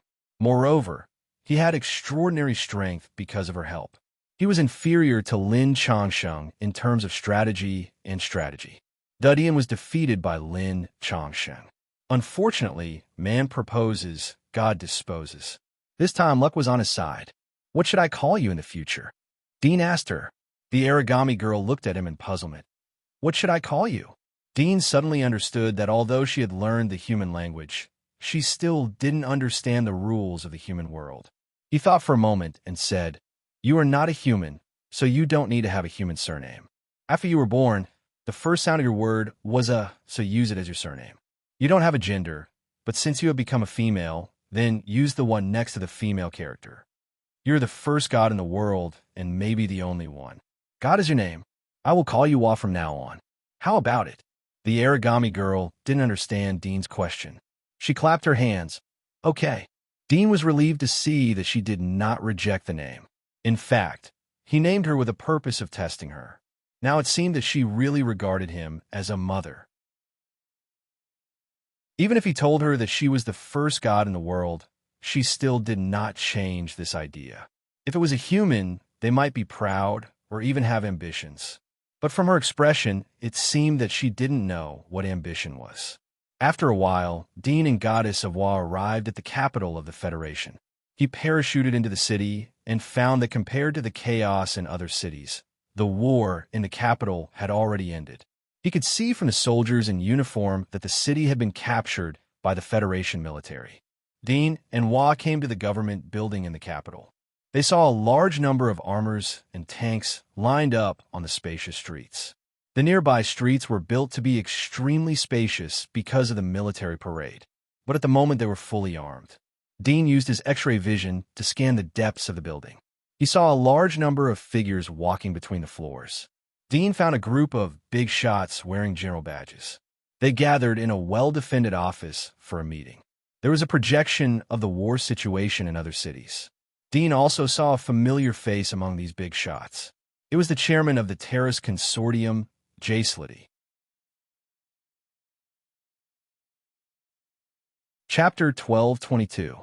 The demons have been accumulating troops in the Middle East region. Are they planning to retreat? Now that the capital has been seized by us, I heard that the demon lord has been defeated. Without a leader, they should naturally retreat. Even if they don't retreat, gathering in that barren land in the Middle East region is just digging their own graves. I don't think so. The terrain in the Middle East region is flat and not good for defense. If they want to retreat, they shouldn't choose to gather here. Aren't they afraid that we will wipe them all out? I feel that with the demons' brutal and bloodthirsty nature, retreat is fake. They most likely want to use this place as a springboard to directly attack the capital. Directly attack the capital? General Nye must be joking. The Middle East region is separated by two large rivers, countless ferocious beasts in the rivers, and separated by 8 mountains. The railway tracks are completely sealed. How long would it take to march to the capital from outside the city? By the time they make it halfway, our missiles would have already bombarded them. As far as I know, there is a secret canyon that can directly lead to the capital. However, the canyon's environment is harsh and is occupied by steel snake. These steel snake are venomous creatures to us, but they can't withstand a single blow from the demons. If they advance through the canyon's secret canyon, they can greatly shorten the distance to the capital. Then, they can make a detour from the canyon to Mayfong Mountain Range and attack the southwest arsenal of the capital. It will be a huge blow to us. In the conference room, when everyone heard General Nye's words, their disapproving expressions turned solemn and their pupils constricted. If it was really as General Nye said, once the demons succeeded, the consequences would be unimaginable. Someone immediately suggested to inspect the canyon's secret canyon. Soon, the map projection on the table was enlarged, and a long curved canyon with a large number of red heat sources could be seen. One had to know that this canyon was full of steel snake. There were few people here, so how could there be heat sources? General Nye's words immediately came true, and everyone's expression changed. These demons are despicable. The demon lord has already retreated, yet they still want to attack our Federation and look down on us. Outrageous. We will set a trap in the canyon and bury them while their army is advancing. Everyone was furious and decided to attack the demons. At this time, someone asked the quiet Jaceloti, "Chairman, you said that the demon lord has retreated and was defeated by the god of science and technology. Is that true?" As soon as this was said, everyone's eyes fell on Jaceloti. Of course it's real. Jaceloti came back to his senses and saw a hint of suspicion in everyone's eyes. He snorted coldly. "Do you think I will lie to you? Do you think that the Sir God of Science and Technology is no match for a mere demon overlord? Don't forget who helped you take back the armory in the capital." When everyone heard this, they retracted their gazes. The person who had asked earlier hurriedly smiled apologetically and said, "Chairman, you're being too serious. Of course, we won't doubt the great god of science and technology. Since the demon emperor has left and his army is still determined to attack the Federation, Why don't you ask the other 3 consortiums to attack together and cooperate with us to completely destroy these damned demons?" Jasaloti snorted coldly. Just as he was about to speak, the wall of the conference room suddenly exploded with a bang. Dust flew everywhere, and steel bars protruded out of the wall. The steel plate embedded in the middle was also pierced. The steel plate was electrified, and at this moment, sparks were flashing from the hole. A slender and cold figure stood in the dust, stepping on the crushed stones on the ground and stepping into the conference room. "Who are you?" "Man, guard. Attack of the demon clan? How is it possible?" "Guards." The generals and the senior leaders of the Terrace Financial Group in the meeting room were all shocked. Their expressions changed drastically as they looked at the figures that had broken through the wall. This was their headquarters, and there were countless guards, mechas, and war chariots outside. However, the enemy had charged right in front of them. At this moment, they were no different from naked lambs. They were, after all, just ordinary people in front of the demon race. Noisy. A cold snort sounded, and the dust was sucked away by the wind outside, revealing Dean's figure. His cold eyes looked at the people in the conference room, and there seemed to be cold electricity flashing in his eyes. Through genetic enhancement, his spiritual force covered the whole conference room. A cold snort interrupted all the exclamations and shocked everyone's mind, making them feel dizzy. "It's you." Jasaloti was shocked when he saw Dean's face. He jumped out of his chair and cried out in alarm. At this time, the sound of mechanical armors echoed from outside. The sound of uniformed footsteps came from outside. It was the guards who had followed Dean. Generals and consortium directors were relieved as they heard the sound of the guards. Someone saw Jasaloti's abnormal behavior and immediately asked, "Chairman, do you know this person?" Jasaloti's eyes were wide open as he stared at Dean. Dean glanced at him. "Don't think about it. Your so-called god of science and technology has been destroyed by me. From now on, I will be the leader of the Federation. Anyone who disagrees will die. Anyone who resists will die." "Nonsense. Which king of the demon race are you? Tell me your name." A burly general shouted in anger, although he seemed angry, but his words were calculated. The first purpose was to understand Dean's identity. After all, the Federation was the old enemy of the Empire. The spies of the Federation had been collecting information about the abilities of the kings of the Empire. If they knew who Dean was, they would naturally know his abilities. They could find a way to defeat him. The second purpose was to stall for time. He believed that Dean wouldn't kill everyone outside. After all, if something happened, the outside would be the first to inform them. Therefore, he judged that Dean had used some means to force his way in. He wanted to capture all the leaders so that the Federation would be without a leader. Therefore, the best choice was to stall for time and wait for rescue. Noisy, Dean's face was indifferent as he raised his hand. A ray of light shot out from his fingertips and pierced through the general's forehead. The general's body stiffened and his consciousness disappeared. It seemed that he didn't expect that Dean wouldn't play cards according to the rules. The other generals were shocked and angry as they saw Dadian raise his hand to kill. They clenched their fists, but they didn't dare to provoke Dadian again. "Who else has any questions?" Dean looked at the crowd. Everyone's face turned ugly. No one made a sound as they waited for their subordinates to come to rescue them. Not long after, a calm and magnetic voice sounded out. "Demon clan inside. Listen up. Please leave quickly. Our missiles have already locked onto this place. There are 10 Chuangshi God mecha armor outside, on standby at any time. If you leave now, we will let you go. If you dare to hurt anyone, we will tear your corpse into 10,000 pieces." Chapter 1223. Everyone was relieved when they heard this. The army outside was safe and sound. "Demon Clan, did you hear that? We have 10 creation god mecha guarding us, and every single creation god mecha can contend against your Demon Clan king. Although I don't know what method you used to sneak in, now that you've been exposed to our satellite surveillance, you won't be able to escape even if you have wings. I advise you to leave quickly. Even if you kidnap us or even kill us, there will still be a new general to preside over the overall situation and annihilate your demon race." A middle-aged man with a square face full of righteousness shouted, "Yes, if you kill one of us, there will be thousands of us. The Federation will never surrender." The others saw that Dean didn't respond, so they responded loudly. Some of them were hot-blooded, while others were trying to save themselves. At the same time, Jasalodi, who was in the crowd, quickly took out his personal communicator. It was a star-shaped accessory that looked like a wheel handle. It was the communicator he used to contact Lin Changsheng.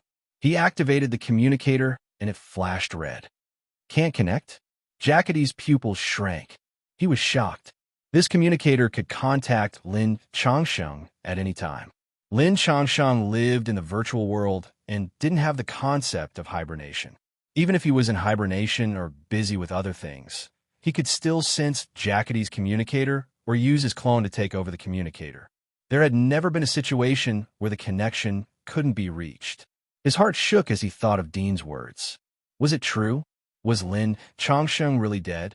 As the chairman of the Terrace Financial Group, and the only person who had come into direct contact with Lin Changsheng, he knew better than anyone in the Federation how unfathomable Lin Changsheng was, how intelligent he was, and how cunning and vicious he was. Such a person had countless mechanical armies in his hands. He could control the Federation's missile launch at any time. The entire military power of the Federation was equivalent to Lin Changsheng's hands and feet. He was almost an invincible god. He couldn't think of any way to kill him. He was a god. "Noisy," Dean said indifferently. "I'll give you one more chance to choose. Live or die." Dean indifferently glanced at everyone. When everyone saw his eyes, their blood and anger quickly cooled down. It was as if ice water had been poured into them. They felt cold from head to toe. Dean slowly raised his hand. The next moment, his 5 fingers suddenly burst out and turned into a black blade that was tens of meters long. The entire roof of the conference room was cut open and crushed. In less than a tenth of a second, all the powder was shaken out. The conference room was located at the bottom of the most solid building in the government building. It was more than a dozen floors high. At this moment, all the dust dissipated and revealed the blue sky. The sunlight shone down, shining on everyone's bodies. Everyone was stunned and raised their heads to look. It was as if they were peeking at the most beautiful ray of light from the depths of hell, feeling incomparably dazzling. With a wave of his hand, a 3S-level security building was turned into ashes. However, Dean's action didn't stop there. The demonic blades extended from his 5 fingers and extended for tens of meters. Like 5 thick chains, they suddenly penetrated the chests of 5 towering mechas that were more than 10 meters tall. That was the cockpit of the mechas. The mecha operators inside were killed on the spot. The strong composite B-shaped shell could withstand the bombardment of countless rockets, but at this moment, it was easily penetrated like a piece of paper. When the 5 black chains retracted, the pulling force pulled the 5 Genesis god mechas, and they crashed to the ground. The tremors made people's hearts jump. Many generals and consortium directors were stunned. They couldn't believe the horrible scene in front of them. Without the obstruction of the wall, the many guards surrounding the conference room were all exposed. It was as if they had been stripped naked in a world of ice and snow, and there was no way for them to hide. All of the guards were dumbfounded, especially when they saw the 5 Genesis god mechas collapse. They felt as if the entire world had collapsed. These were the most powerful mechas in the Federation. Their ingrained image of power collapsed in an instant. The scene was deathly silent, and it continued for over 10 breaths of time until someone's legs went weak and fell to the ground. Only then did the others wake up as if from a nightmare, and they noticed that their entire bodies were drenched in cold sweat that drenched their clothes. No, it's impossible. Lodi was the calmest. However, he couldn't help but scream in his heart when he saw the horrifying scene. At this moment, he was completely convinced of Dean's words. If Lin Changsheng wasn't killed, it was impossible for an existence like Dean to appear here without any warning. The reason why he participated in the military meeting and didn't take advantage of the chaos to seize power was that he knew that Lin Changsheng was still alive. as long as Lin Changsheng was alive. Even if the entire Federation collapsed, he could still make a comeback. On the contrary, if Lin Changsheng was dead, then the entire Federation would be torn apart even if there wasn't a civil strife caused by the invasion of the demons. Is it difficult to make a choice? Dean looked at the silent crowd and said indifferently. There was a trace of killing intent in his voice. It seemed that he had lost his patience. I'm willing to be loyal to you. A panicked voice came from the crowd. It was a fat man in a suit. His legs were trembling. From his appearance, it could be seen that he was a director of the consortium. People of any class had a tendency to follow the crowd. When someone took the lead, there would be others who would follow. The other directors immediately expressed their positions. Many generals' faces changed as they looked at Lodi. Lodi's expression changed for a moment.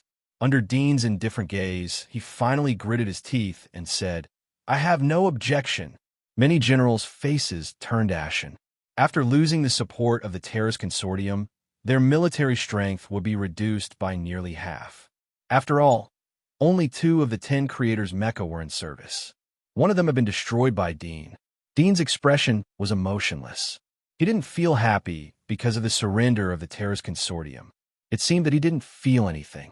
After waiting for no one to speak, he slowly said, "It seems that the rest of you are unwilling to surrender. In that case, you can all go to hell." As he spoke, a sharp blade protruded from the back of his hand and shot out like a chain. It pierced through the head of the nearest general. Brain juice burst out, and he died on the spot. "General Yu," someone exclaimed. Don't kill me. I'll surrender. I'll surrender. Don't kill me. I'll surrender." The rest of the generals who reacted quickly raised their hands to surrender. Some of them held their heads and squatted down. They were afraid of being hit by the terrifying blade chain. This scene was more embarrassing than the previous time when the consortium directors had surrendered. The guards who surrounded the area looked at each other. They knew that the matter was doomed and couldn't be changed. The sharp blade chain protruded from the back of Dean's hand, swam through the crowd like a viper. It swept past the heads of the generals who had stubborn faces. Their heads fell to the ground one by one. Those who insisted on justice would die. Those who were timid and greedy for life would live.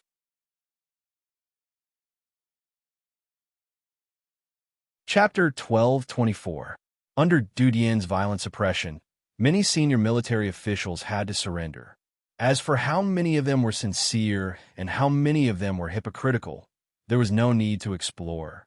Tell me about the current situation of the Federation. Has the war with the demons subsided? Dean sat on the chief chair above the conference room. His fingers gently tapped on the table. The previously closed conference room had completely turned into an open-air camp. Outside the conference room, there were 3 layers of guards, mechas, mechanical guards, and so on. They surrounded the conference room and saluted. The generals looked at each other in dismay. Under the watchful eyes of their subordinates, they felt uncomfortable all over and didn't know whether to stand or sit. "Mr. Dean, should we change the place to discuss about the demon race? After all, it's related to the war situation of the entire Federation. In case there are demon spies." Jacelity bit the bullet and said to Dean. However, he wasn't able to finish his words as he was interrupted. "No need." Dean waved his hand and indifferently looked at him. "I have to correct you. I have just said that the Federation will be under my control from now on. This is to tell you that the Federation system has ended and will be replaced by an Empire system. There is only one voice here, and that is me. My status is equivalent to the Emperor of an ancient dynasty. By calling me Mr. Du, you are looking down on my authority. Since this is your first offense, I will let you off this time. If anyone else makes such a stupid mistake in the future, I will not be able to see their heads anymore." Everyone's eyes shrank as they heard Dean's words. They secretly shouted dictatorship in their hearts, but they didn't dare to speak out, especially those who had their vital interests deprived. They clenched their fists and buried their heads so that Dean wouldn't see the hatred and anger in their eyes. "I know I was wrong. Emperor Dean." Jaceloti looked at Dean's emotionless eyes. He quickly bowed his head and admitted his mistake. He sighed in his heart. Wasn't the Federation a dictatorship in the past? But the dictator was Lin Changsheng, who was hiding in the dark. But now it was Dean. It was a naked and undisguised dictatorship. His situation didn't change much for Jacelity. But for the other generals who occupied a big city like the ancient princes, it was a huge loss. Continued to talk about the situation of the demons. Dean snorted and leaned on the back of the chair. He glanced at the people standing on both sides of the conference table. Many generals and consortium directors didn't dare to take their seats. They were afraid that their every move would anger Dean. The floor at their feet was still flowing with the blood of other rebels. People could feel the bloody, murderous aura in the air all the time. Yes, Emperor. Jaceloti felt bitter in his heart, but he politely nodded and greeted them. Then he threw this thorny problem to the military beside him and said, "Generals, you are the most familiar with this matter. Tell them." The faces of several generals changed. One of them, who had a black wolf tattoo on his arm, braced himself and said, "Great, great Emperor, these demons are resisting stubbornly. They are gathering in the Middle East. We don't know for the time being whether they plan to evacuate or attack our capital." Middle East? Dean's eyes lit up. "Do you have a map?" "Yes, but the equipment here has been." The general wanted to say that the equipment had been destroyed by Dudian, but he thought of the previous killings. He was afraid to anger Dudian, so he changed his words. "The equipment here is old. It is better to move to the frontline command. There is the most advanced equipment there. There is a holographic map, and the battlefield information is clear at a glance." Dean didn't answer, but asked, "Can we send news to the cities?" The general was puzzled. "Emperor, are you going to release the news?" "We have a variety of channels to release news, and every city has established a disaster communication network that can transmit voice messages. If the equipment in some cities is in good condition and the signal towers are not destroyed, they can also watch our live broadcast on television." "That's good." Dean nodded. "Let's go to the headquarters. Arrange for the news to be broadcast there. I want to announce a few things to the country. I want to quell the demons." Everyone's face changed. They faintly guessed what Dean was going to announce. Once the news was broadcasted, it meant that Dean's identity would be solidified. He would become the #1 person in the Federation. Fine, let's just let it be. If we assassinate him in the future, we can still cripple him. Many generals thought to themselves. Godeswa followed Dean like a shadow. Others were amazed by the unparalleled beauty of the girl, but they didn't have much other feelings. They knew that demons could change their bodies, including their appearance, because they had been in contact with the demons for a long time. They knew that the demons could change their bodies, including their appearance. So it wasn't worth being amazed by her beauty. After a moment, Dean led the generals and the directors of the consortium to the headquarters. The place was well equipped. The generals naturally knew about the situation in the conference room of the building next to them. Dean's strength was obvious to all. He had destroyed 5 creators' mecha and defeated their strongest individual combat force. This meant that unless they detonated the nuclear weapons and launched all the nuclear bombs stored in the capital at the same time, they could only obediently listen to Dean's words. There was no room for resistance. The 2 commanders came in and ordered the commanders to salute to Dean. It wasn't to flatter Dean, but to protect the commanders. They were worried that they would collide with Dean and be killed by him. The generals in the headquarters could only silently accept the fact in front of the commanders, generals, and other outstanding generals. They couldn't change it for the time being. Very soon, the command center brought up a holographic map of the Federation, which appeared above the desk in the center of the command center. There was a miniature of the 100 cities of the Federation on the map, and almost every city had some red dots. These red dots represented the demons, except for the capital. Only the blue city frame was very clean, indicating that the demons here had been completely wiped out. Even if there were any survivors, they might have hidden themselves, not being detected by the detectors and surveillance cameras. At this time, the live broadcast channel was set up in the headquarters. Everyone's eyes were focused on Dean's body. From the commander to the second lieutenant level information technician, and even the invited reporters of the Federal Official News Agency were silently watching the youth. His handsome appearance didn't look like a devil's executioner's hands were stained with blood. Instead, he looked like a brilliant TV star. But the invisible majesty exuded from the young man's body. It was unintentional, but it made people feel an inexplicable sense of fear. The entire headquarters was silent. No one dared to make any sound for fear of alarming something. Dean asked the commander next to him to bring him a pen and paper. He quickly wrote a press release and handed it to the reporters. This was the opening of the news. The purpose was naturally to attract the attention of the residents of the Federation who were in deep trouble at the moment. The press release solemnly told them that God had descended and would immediately come to save them. What could be more exciting than this moment when everyone was in a state of panic and unease? The reporter who received the press release quickly glanced at it. Soon he was shocked by the content of the press release. He couldn't help but look up at Dean. This person actually claimed to be a god? The shock lasted for a short time. The beautiful presenter who graduated from a top university and was responsible for reading the press release felt the cold atmosphere in the air. She didn't dare to question or ask any questions.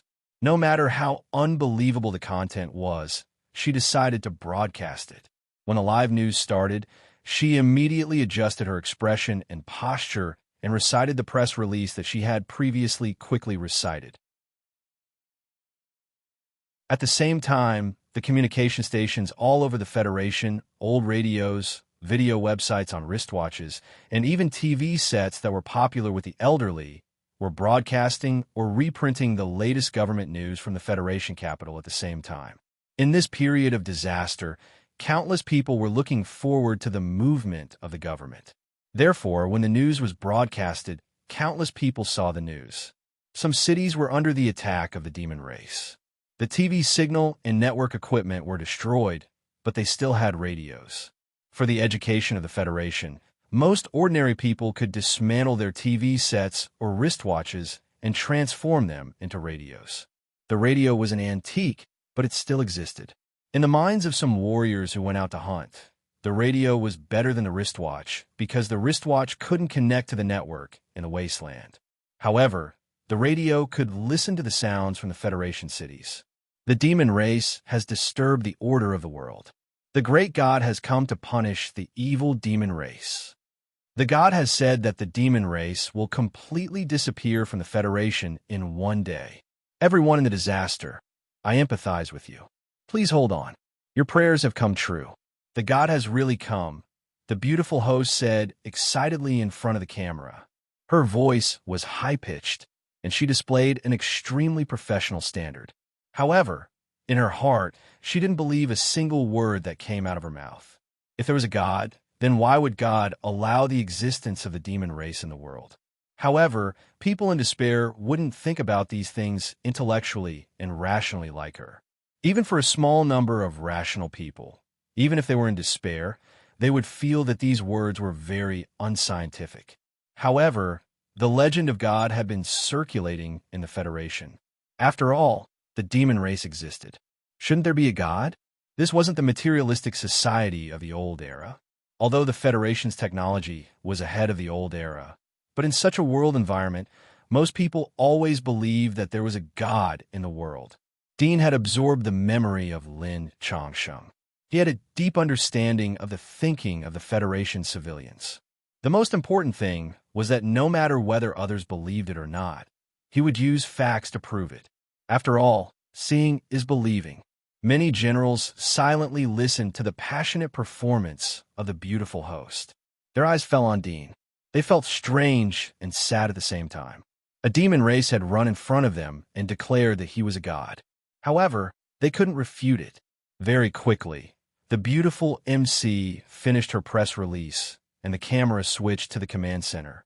Many generals and directors of the Terrace Financial Group were gathered there, including the famous Ceciloti in the Federation. It was a dazzling scene, and anyone who saw it would feel excited and excited. This meant that the Federation had not fallen, and they were still fighting against the demon race. Two extraordinary faces stood in the middle of the crowd. Dean's cheeks had become more and more handsome after he had evolved into the Abyss Walker. It wasn't an exaggeration to say that the appearance of the snail god was a calamity that could cause the downfall of a city. Her beauty was impeccable. The two of them stood together like gods. The ordinary, rough, and ugly faces of the other generals were covered. It was a strong contrast. Is this God? What a beautiful girl. What a handsome guy. Is there really a God? How is it possible? Is it fake? Countless people who saw the scene through the live broadcast were surprised. Some people who were in a relatively safe environment had fallen into the illusion of Dean and Goddess of Wa. Are these the cities that were invaded by the demon race? Dean pointed at the holographic projection and asked the commander next to him. The commander was at a loss. Didn't I tell you before? Why are you asking again? Soon, he thought of the live broadcast. Dean was deliberately putting on a show. As for the purpose, he couldn't guess it. But most likely, it was to confuse the world. Yes, the red dots on these cities are the invading demon race. The commander was very cooperative. He was trying to figure out Dean's intention.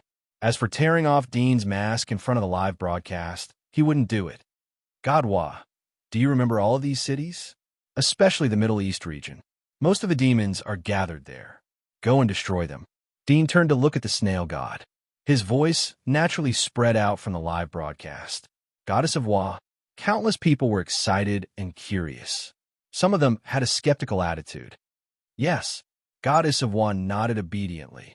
Are you waiting for me here? Yes, I'll wait for you here. Come back quickly. Dean smiled. Then I'll go. Goddess Wa grinned. Her perfect face, once again, stunned everyone. Even the generals who knew the truth couldn't help but take a few more glances at her, feeling a surge of heat in their hearts. Dean sent a telepathic message to her. Goddess of Wa understood and smiled. She seemed to find it very interesting. Her body exuded silver hazy light. A pair of snow-white and beautiful wings stretched out from her back. It wasn't as ferocious and brutal as the wings she used in the previous battle. She was like a fairy in the moon, a fairy that existed in myths. She had a beautiful face, beautiful white wings, and her whole body was covered in a hazy divine light. Her body slowly floated up, and with a whoosh, she disappeared through the dome wall of the command center. However, the dome was not damaged at all, and the camera outside the command center immediately switched, capturing her back as she shuttled out of the building and soared into the sky. If she wasn't a goddess, then what was she? All the people who saw the scene were shocked. What followed was incomparable excitement and excitement. Some people even had tears streaming down their cheeks. Someone had finally come to save them. No, it was God. God, you are finally willing to care for us. At this moment, many cities that were under the attack of the demon race cheered. Their prayers had come true. They didn't need to hide under the dark bed and shiver. God would come to save them. Some people looked out of the window, hoping to see the beautiful figure flying over the sky. In the cities that had not been invaded by the demon tribe, countless people saw this scene. Some of them were incredibly excited, while others maintained their rationality. They were skeptical, but most of them believed it. After all, this miraculous scene was real. Secondly, there were a group of generals wearing countless shining medals guarding the scene. There were also many directors of the Terrace Financial Group, as well as a legendary figure like Jacelity. None of these people refuted it. It was clear that they had admitted it. In front of so many authoritative figures, how could a fake trick be hidden from them? So most of it was true. Please remember this book's domain name. Mobile version.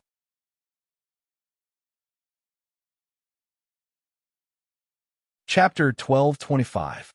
In front of the live news, Dean was surrounded by many generals and consortium directors. He looked up at the holographic image suspended in the air. The surveillance of the Federation couldn't detect Goddess Wa, but he could speculate her approximate position in his mind from the speed at which she left. Emperor, do we need to do anything? A major general saw that everyone was silent, so he couldn't help but ask Dean. In his mind, even if they were held hostage by Dean, but if they could use Dean to repel the demons, then they wouldn't be humiliated here in vain. No need, Dean indifferently said. She alone is enough to deal with a low-level demon. You will watch from here. In less than an hour, the Middle East will become a forbidden area for the demons. As soon as these words came out, Everyone was shocked, including the audience watching the live broadcast of the news. They were all dumbfounded. One person could wipe out the demons in the Middle East in 1 hour? It should be known that this was a large area, not just a city. There were countless devils gathered in it, let alone an hour.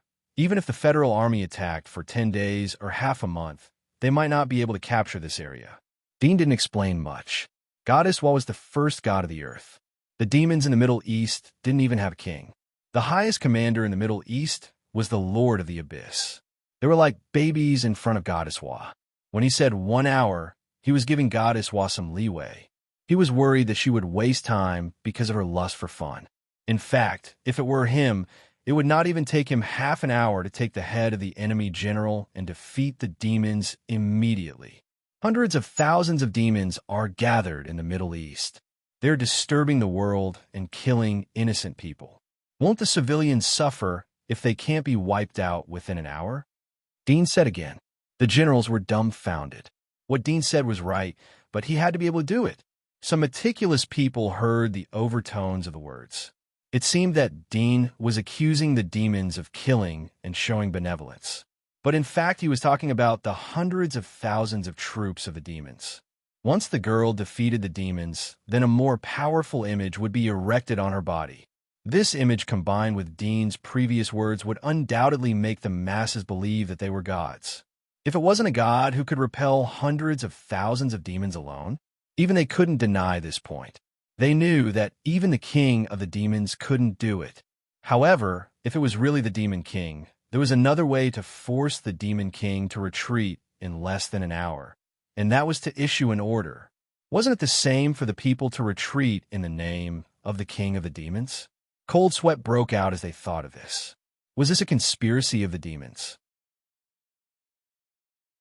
If they really succeeded, wouldn't they be able to take away the ruling power of the Federation without losing a single soldier? The more he thought about it, the more frightened he became.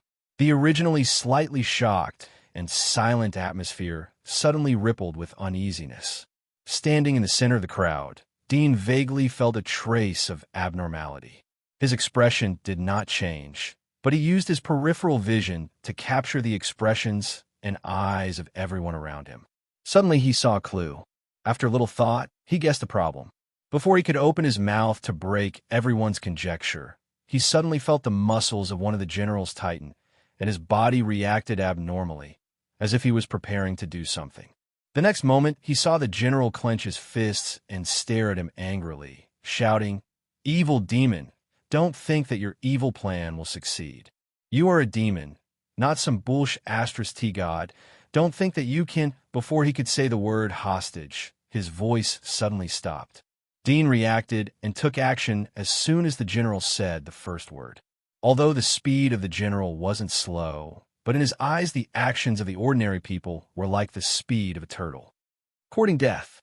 Dean raised his hand, and the light refracted from the crystal particles in his palm turned golden, like a divine light, which enveloped the man and forced the words out of his mouth into his throat. He felt a gust of wind from his mouth, unable to breathe, and his tongue was oppressed to the point that he couldn't move. The other generals couldn't help but change their expressions. They were ready to take action, but at this moment, the general who was shrouded in golden light suddenly roared like a beast. The sound didn't sound like a human, but like the roar of a monster. The generals who were ready to defend were shocked. They looked back in horror. Puff! A bloody tentacle broke through the golden light and slapped towards Dean. Dean picked up the notebook on the table, tore a page from it, and threw it. The paper was covered with a layer of golden light. Puff! The blood tentacles were cut off. The next moment, everyone saw the true face of a general. He was covered with strange tentacles and a ferocious mouth. He was like a monster mixed with countless visceral tissues. No one knew where his body came from as he rushed towards Dean. Purification! Dean shouted and raised his hand. His palm was shrouded in golden light as he slapped towards the general's head. His palm instantly became bigger and turned into a giant palm. Bang! The general was smashed into the ground of the headquarters. The ground shook and a huge pit was formed. The general's body had turned into blood and exuded a fishy smell. Fortunately, The building was earthquake-proof. Although the walls were shaking, but there were no signs of cracks. Everyone in the headquarters was completely sluggish when Dean retracted his palm. They couldn't believe what they saw. Demon? The demon had sneaked into their side and had a meeting with them? This sudden turn of events not only stunned everyone present, but it also stunned the audience watching the live broadcast. But soon, everyone's eyes were brimming with tears of excitement. Slapping a demon to death with a raise of his hand, his handsome face, his invincible strength, all of which displayed the demeanor of a god. After a brief silence, Dadian indifferently said, "I didn't notice that a demon had sneaked in here." Fortunately, he was reckless and exposed his identity. Everyone was shocked as they looked at the blood pit on the ground. They couldn't speak for a long time. Jasaloti was as shocked as everyone else. But soon he felt that something was wrong. If the general was a demon, then why would he jump out and accuse Dean? He absolutely didn't believe in God, because Dean was captured and imprisoned like a dog by Lin Changsheng. He didn't have the ability to resist. Is it a double act? No, he can kill Lin Changsheng.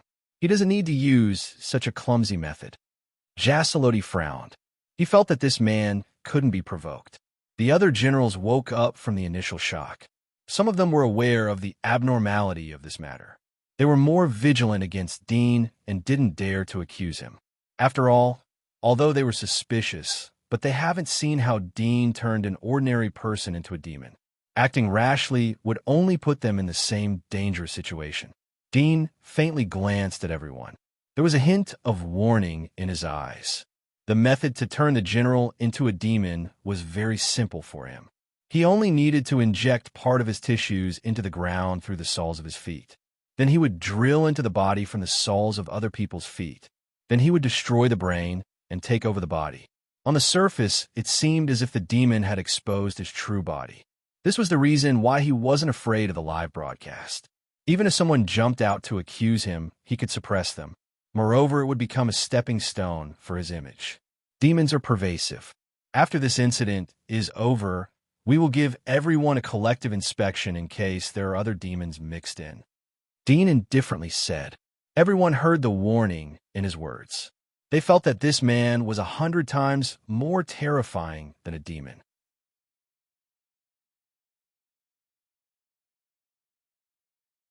Chapter 12:26. Dean estimated that God of Wa was about to arrive in the Middle East. Can you get the details of the cities in the Middle East?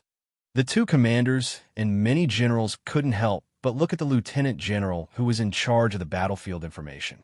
The lieutenant general had never felt that the eyes of an outsider could be so sharp. He had a feeling of cold sweat. If he agreed, then it was tantamount to following Dean. If the federal government regained control in the future, then he would naturally be held responsible for this matter. If he denied, then he would offend Dean. The lieutenant general hesitated between his future and his life. He chose Dean's side. It could be transferred. Emperor, please take a look. He waved his hand to instruct the technicians to transfer the holographic images of the Middle East. The map of the Federation that was suspended on the table was converted into a partial map. Dean glanced at it. Can you pull up the surveillance video of each city? Yes, the lieutenant general replied. Very soon, a few square screens appeared on one side of the table. Sounds of explosions and cries could be heard, but as soon as they started, they stopped abruptly. A technician had muted the screen. Dean said in a calm tone, "Turn on the sound." The technician was afraid to disturb Dadian, but the moment he heard the displeasure in Dudian's words, cold sweat dripped down his back. He quickly turned on the sound and made it louder. On the screen, the sky was filled with smoke and buildings were being bombed and collapsed. Noisy wails and the sound of gunfire mixed together. Every time a building collapsed, people could be seen fleeing from the bottom of the building like rats.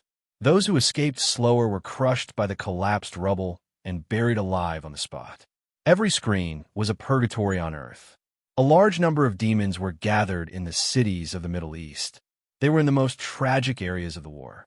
The residents of the cities were either captured or slaughtered. Even the dignitaries who were hiding in the underground shelters were pulled out and slaughtered like cattle and sheep. There were corpses everywhere on the streets.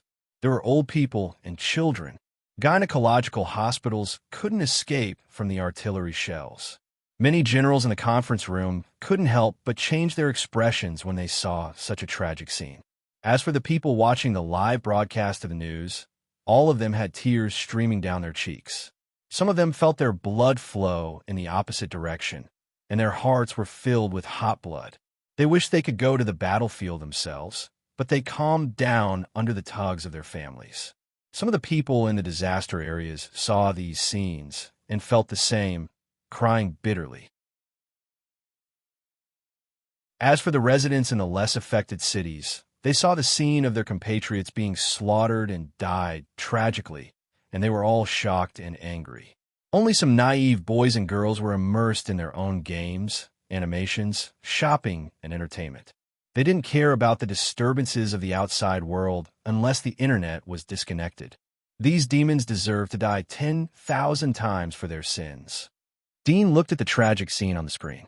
His body was covered in hazy golden light, as if he was really angry. Many generals and consortium directors were still immersed in the front-line battlefield. They were startled as they saw Dean's angry face. They didn't expect him to be angry because of the innocent civilians. However, they immediately sobered up when they saw the hazy golden light around Dean's body. They were ashamed of their naivety. Today, I'm going to expel and annihilate all the demons, Dean said solemnly as he looked at the live broadcast. Everyone was surprised. A general next to him couldn't help but ask, "Eliminate all the demons in one day." "Yes, one day." Dean's eyes were cold. "Before the sun sets, all the demons in the Federation will be annihilated." Everyone looked at each other. They knew that Dean was acting. However, if he said this in front of the news, then wouldn't it be a slap in the face if the media in the cities exposed that there was a demon ransacking? Or was he really sure that he could order all the demons to retreat in one day? Suddenly, there was a burst of exclamation. The exclamation was so loud that everyone could not help but look in the direction of the sound, only to find that the sound came from the screen. A beam of divine light flew across the sky, and then they saw a beautiful figure like a goddess descending. Beautiful wings on her back and a perfect face. Wasn't it Goddess Wa who had just left not long ago? Everyone was shocked. It was a long way from the capital to the Middle East. Even a fastest fighter would take half an hour. But how long did it take? Less than 10 minutes. The next moment, everyone saw Goddess Wa shuttling through the city like a silver light. Countless demons were killed on the streets. She raised her hand and shot out countless silver lights. They were like needles that pierced into the ground. Every demon that was pierced by the silver light died. This scene appeared on the monitor screen and also appeared in the eyes of the people who were watching the live broadcast. The entire Federation was boiling. Even though they were in despair and danger, everyone was excited and howling. God had really come. God said that she would save them, and she really appeared on the battlefield to save them. Everyone in the command center was also stunned by Goddess Wa's strength on the screen. It was a bloody massacre. At this speed, not to mention 1 hour, she could kill all the demons in the Middle East in half an hour. Dean was surprised. He didn't expect that the monitor could capture Goddess Wa's figure, but since it had been captured, there was no need to continue the recording. In case she showed some cruel means and made people think of the demons, then it wouldn't be good. Turn off the screen and look at the situation of the demons in the Middle East. Dean ordered. The screen was quickly turned off. The people in front of the live broadcast wanted to see more. At this time, everyone saw that the red dots in a city in the Middle East were rapidly disappearing at a speed visible to the naked eye.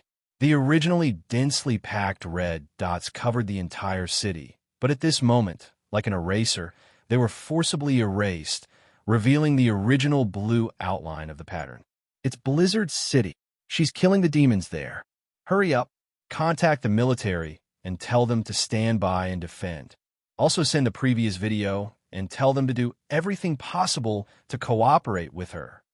The generals knew that Goddess Wa wasn't acting. Dean was really going to kill the demons.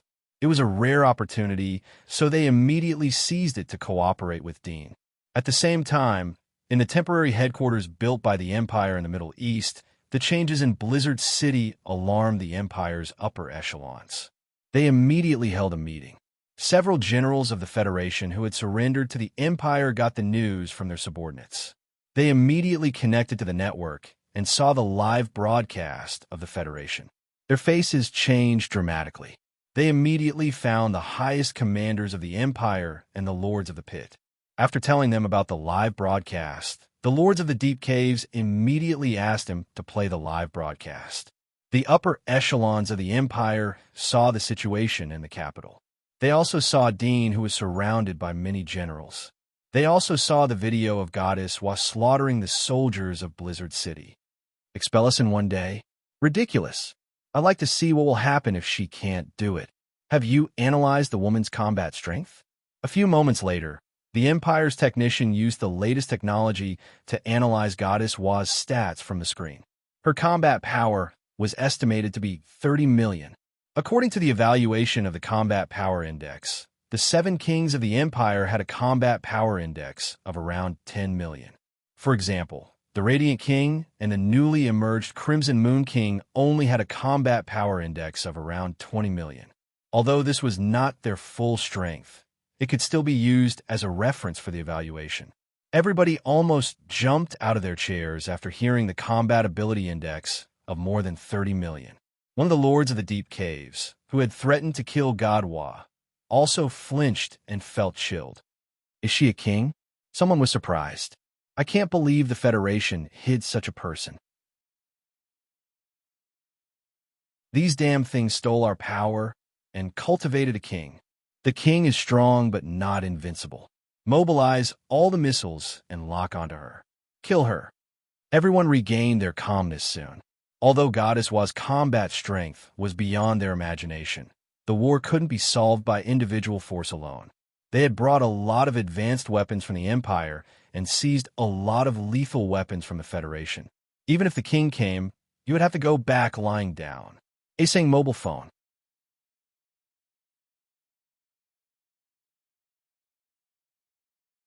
Chapter 1227.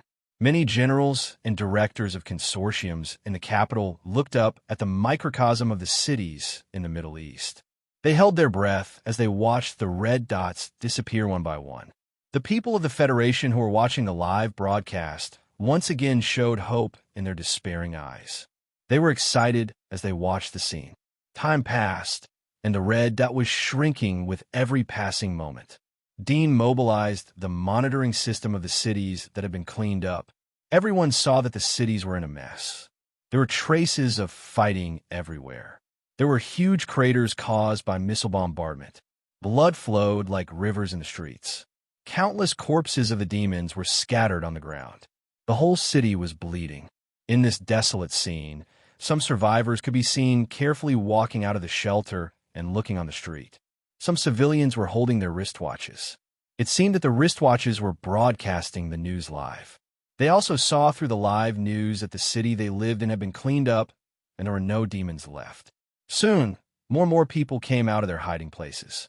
Most of them had disheveled hair and dirty faces. After these people learned that their city was safe through the live broadcast of the news, they came out of their hiding places. Seeing the streets full of demon corpses and the unprecedented silence, they couldn't help but roar in excitement. Even if their voices were hoarse, they didn't have any scruples. There were also people who ran to spread the news loudly, letting other survivors who were curled up in the nest know about it.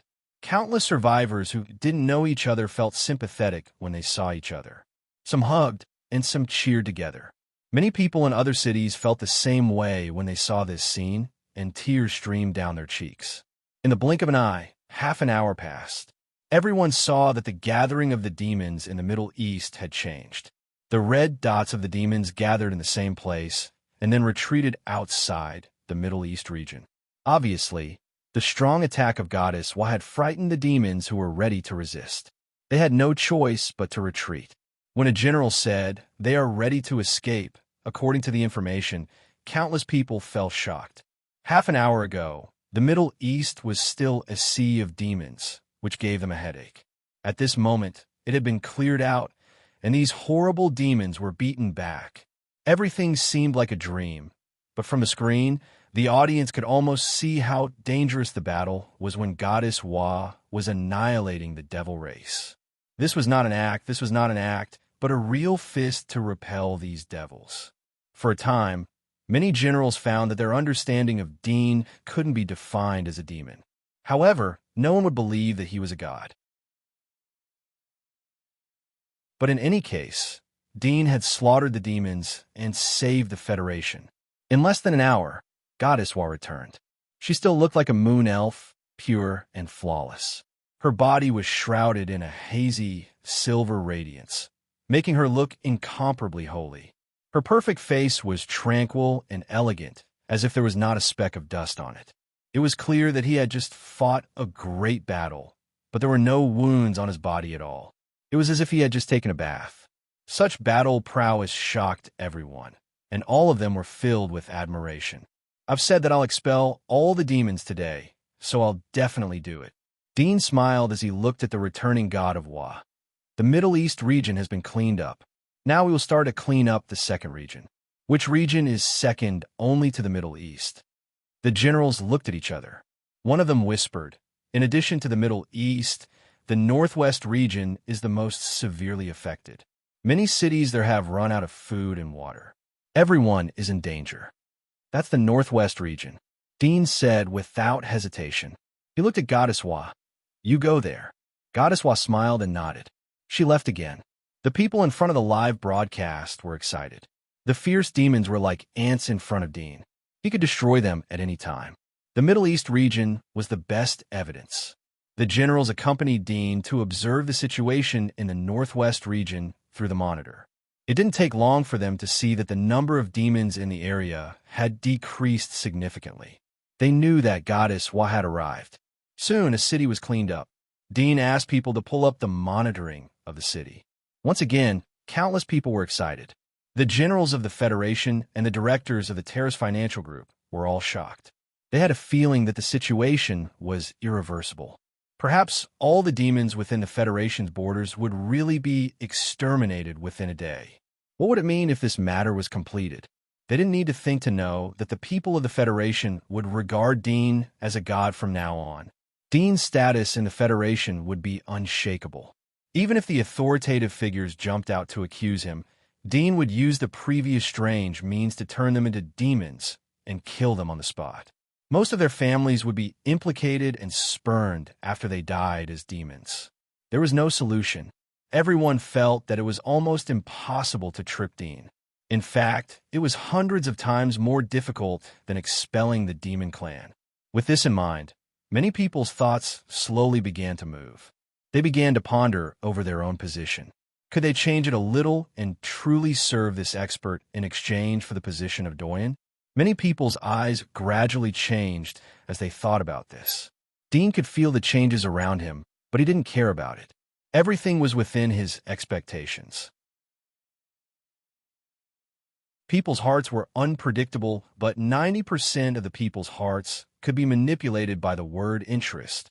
On the other side, as the news of the fall of the Middle East was released, the demons in other regions all noticed the live broadcast of the news and learned about the existence of Goddess Wa. Judging from the fact that Goddess Wa conquered the Middle East and defeated hundreds of thousands of soldiers of the Empire, she was even stronger than ordinary kings, which made the demons in other regions both unwilling and angry. However, in the end, they could only retreat with the main troops.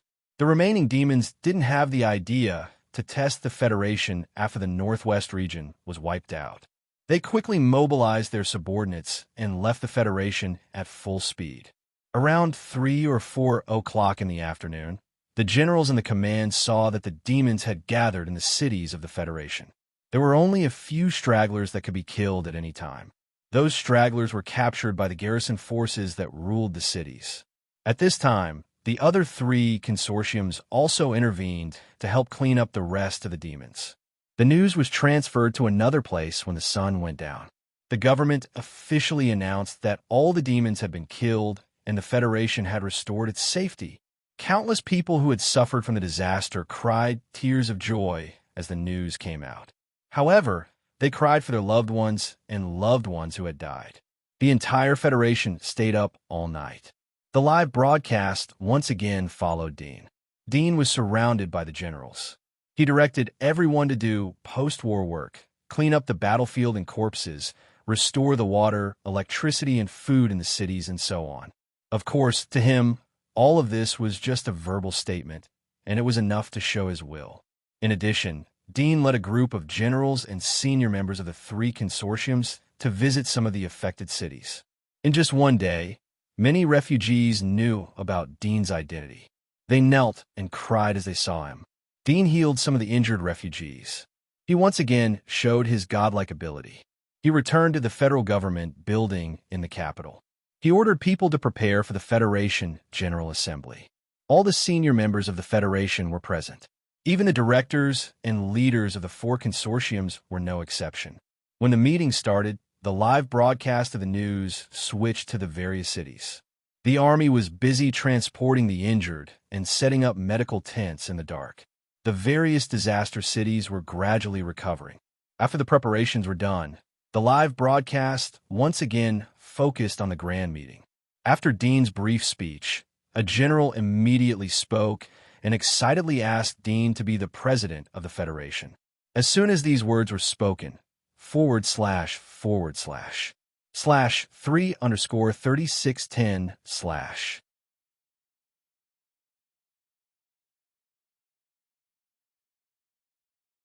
Chapter 1228. Everything in the conference hall was carried out like a rehearsal. Everyone was looking forward to the warm atmosphere. Dean was elected as the leader. Dean didn't continue to play the kind face. He pondered for a moment and said in a cold voice, "Although we have expelled the demons, but the demons will come back. While we are cheering for the victory, please look around you and see how many comrades you will never see again. Look outside and see how many people are still crying and calling the names of their loved ones." The warm atmosphere cooled down as they heard Dean's words. It was as if a basin of cold water was poured over everyone's head. Suddenly, there was a bit of shame in them. Why did such a situation occur? Have you ever reflected on your actions? Dean questioned. The huge conference hall was silent. The crowd in front of the live broadcast was silent. The reason is very simple. Dean said in a cold voice. First, the Federation's top level is incompetent. That gave the demons an opportunity to take advantage of them. Second, there is no unity. Apart from the terrorist consortium, what were the other three consortia doing when the demons invaded? Third, the military factions are complex. The support and intelligence sharing during the war are not in place. In short, they are in a state of disunity. A director of the Law Consortium was about to open his mouth to argue, but was immediately pressed down by the chairman who stared at him. The conference room remained silent. Silence was approval. The crowd in front of the live broadcast knew little about the affairs of the upper class. They suddenly realized the reason after listening to Dean. As for whether it was the real reason or not, they didn't analyze it. First, they couldn't analyze it. Second, Dean's identity meant that he couldn't lie in their mind. After all, he was a god. Whatever God said was right, it was right. This corrupt system should be abandoned long ago. Dean's eyes were filled with disdain. You're a group. The entire Federation is a group. There only needs to be one voice in the group. Only in this way, the execution and efficiency will be greatly improved. It will also reduce the internal strife. So I think it is necessary to abandon the federal system and adopt a centralized system. I will temporarily manage the entire Federation before the demons are eliminated. From now on, the word Federation will be removed and changed to Dynasty. Do you have any objections? Everyone in the conference hall had long known that Dean would centralize power to rule the Federation. At the moment, they all sighed in their hearts. They knew that things had come to this point and could no longer be changed. However, such a change in the system would naturally harm the interests of many people. It was a director of the Milan Consortium who jumped out as soon as Duddian finished his words. Please forgive me for not agreeing. This director's face was full of anger. He seemed to have suppressed it for a long time, but he still maintained his rationality and said, The reason why the demons were able to invade the peace circle this time is because the demon emperor personally led the 7 great kings to attack. It has nothing to do with the federal system. Even if it was a centralized system, facing today's result, the result would still be the same. I don't think there's a need. Dean raised his hand and interrupted him, but he didn't explain. Guard, take him out. The man didn't expect Dean to act without scruples. He couldn't help but shout, "You can't do this to me." The guards on standby around the conference hall were expressionless. They stepped forward and dragged him out of the chair. Stop. What he said is right. Why should we take him out? Do you really think that you are a god? Don't think that we don't know your true identity.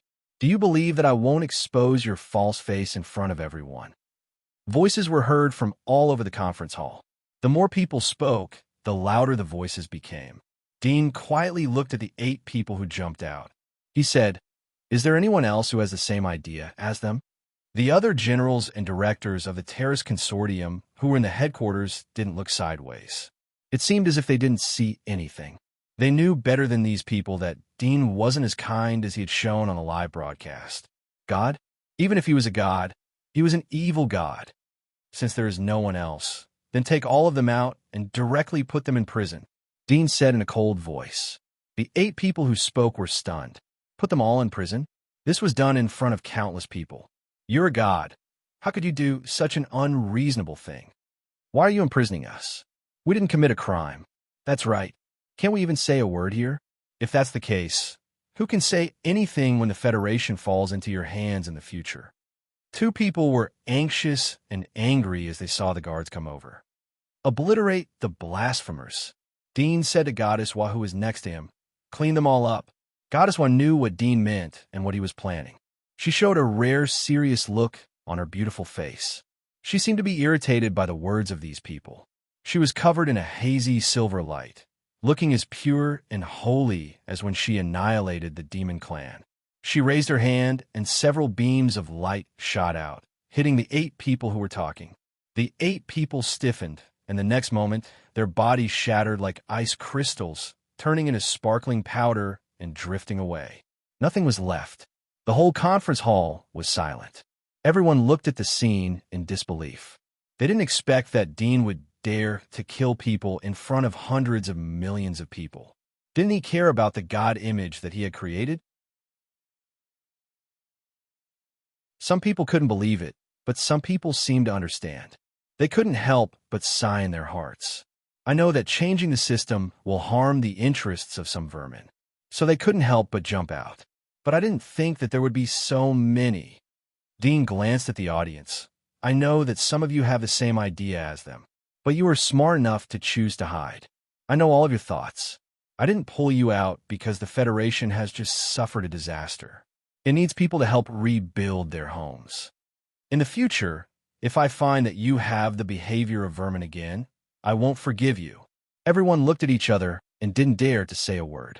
In front of the live broadcast, the audience saw that Dean had ordered God of Wa to kill 8 people. However, they weren't afraid or blaming him. On the contrary, they were excited. This was God. He was thinking about everything for them.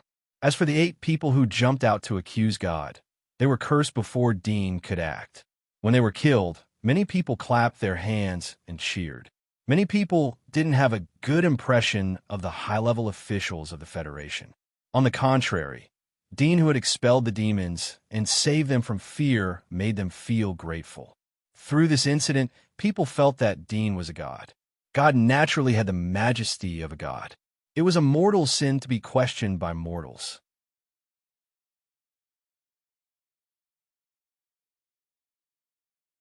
Chapter 1229. At the meeting, Dean only put forward the idea of reform. He didn't announce the specific policies and treaties immediately. Although the people believed in him, it would inevitably cause unnecessary chaos if he changed people's living habits too quickly. Recovering the Federation was the first step. The significance of the Federation for him was just a stepping stone to rule the Empire and the Fire Dragon country. After he integrated the human forces, it meant that he would master the most powerful force and the richest resources in the world. At that time, even if he couldn't find a way to solve the undeads in the past, he could pour all the resources for related research in the future. As the leader of the old era, he subconsciously believed that technology was omnipotent. If it wasn't, it could only mean that the level of technology was too low. After the meeting, the whole Federation was like a huge machine running at full speed. The injuries and grassroots construction were handed over to the officials. Dean called the four consortiums for a separate meeting. The real upper-class group of the Federation was still the four consortiums. Most of the power was in their hands, including the policy direction of the old Federation. Of course, this interference was all part of Lin Chongqing's plan to make them think so.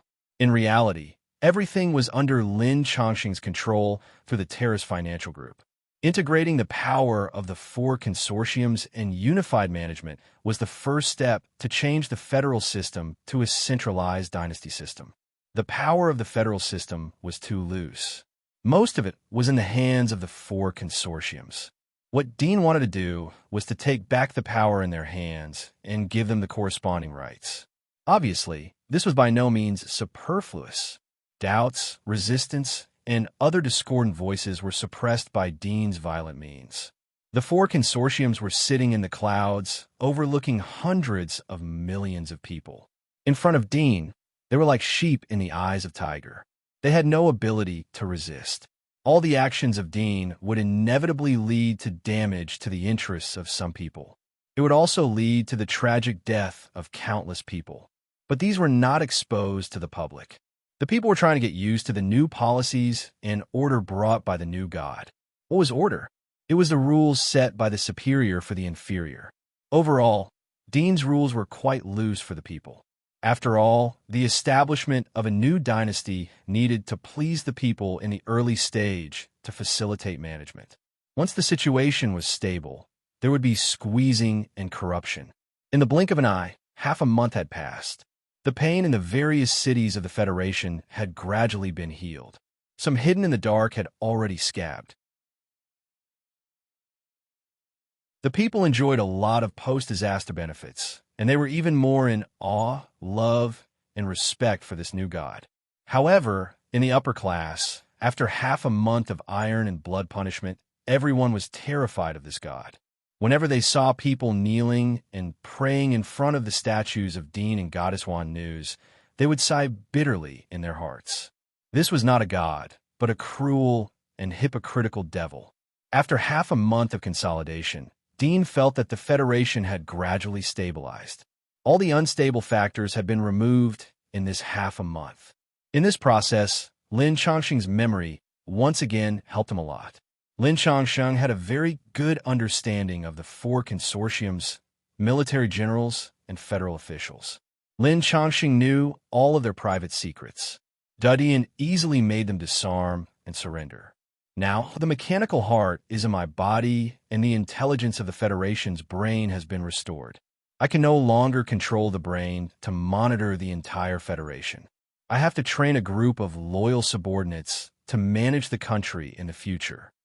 Dean thought of Noyce and the others who were far away in the Empire. There was a trace of nostalgia in his heart. He immediately called Jay Slitty. You will be in charge of the matters here for the time being.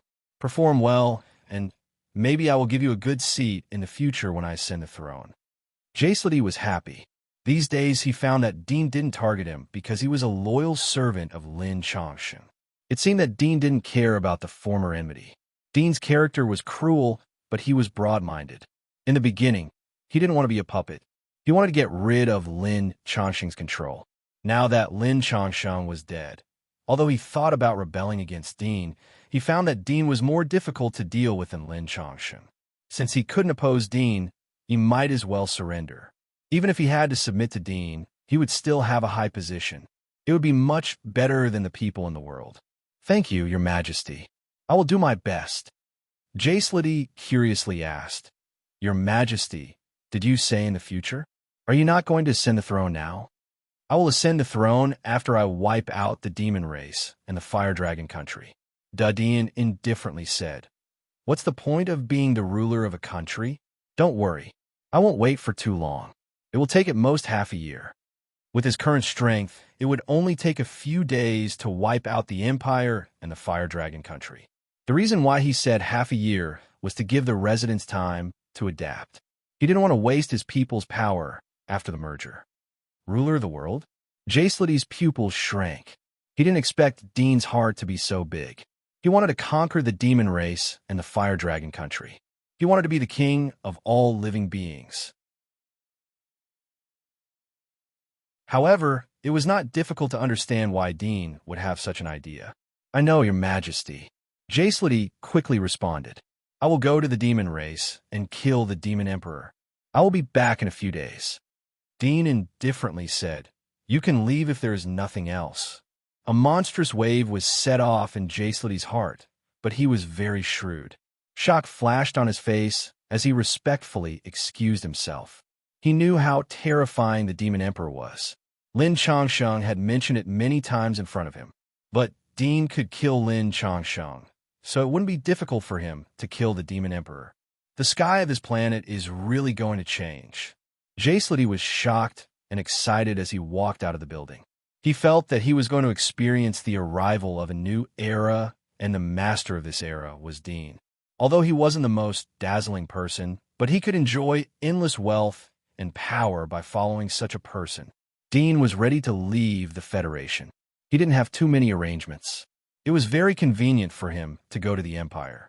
If the Demon Emperor was in the capital, then he could fly there in the morning and return in the afternoon after killing the Demon Emperor.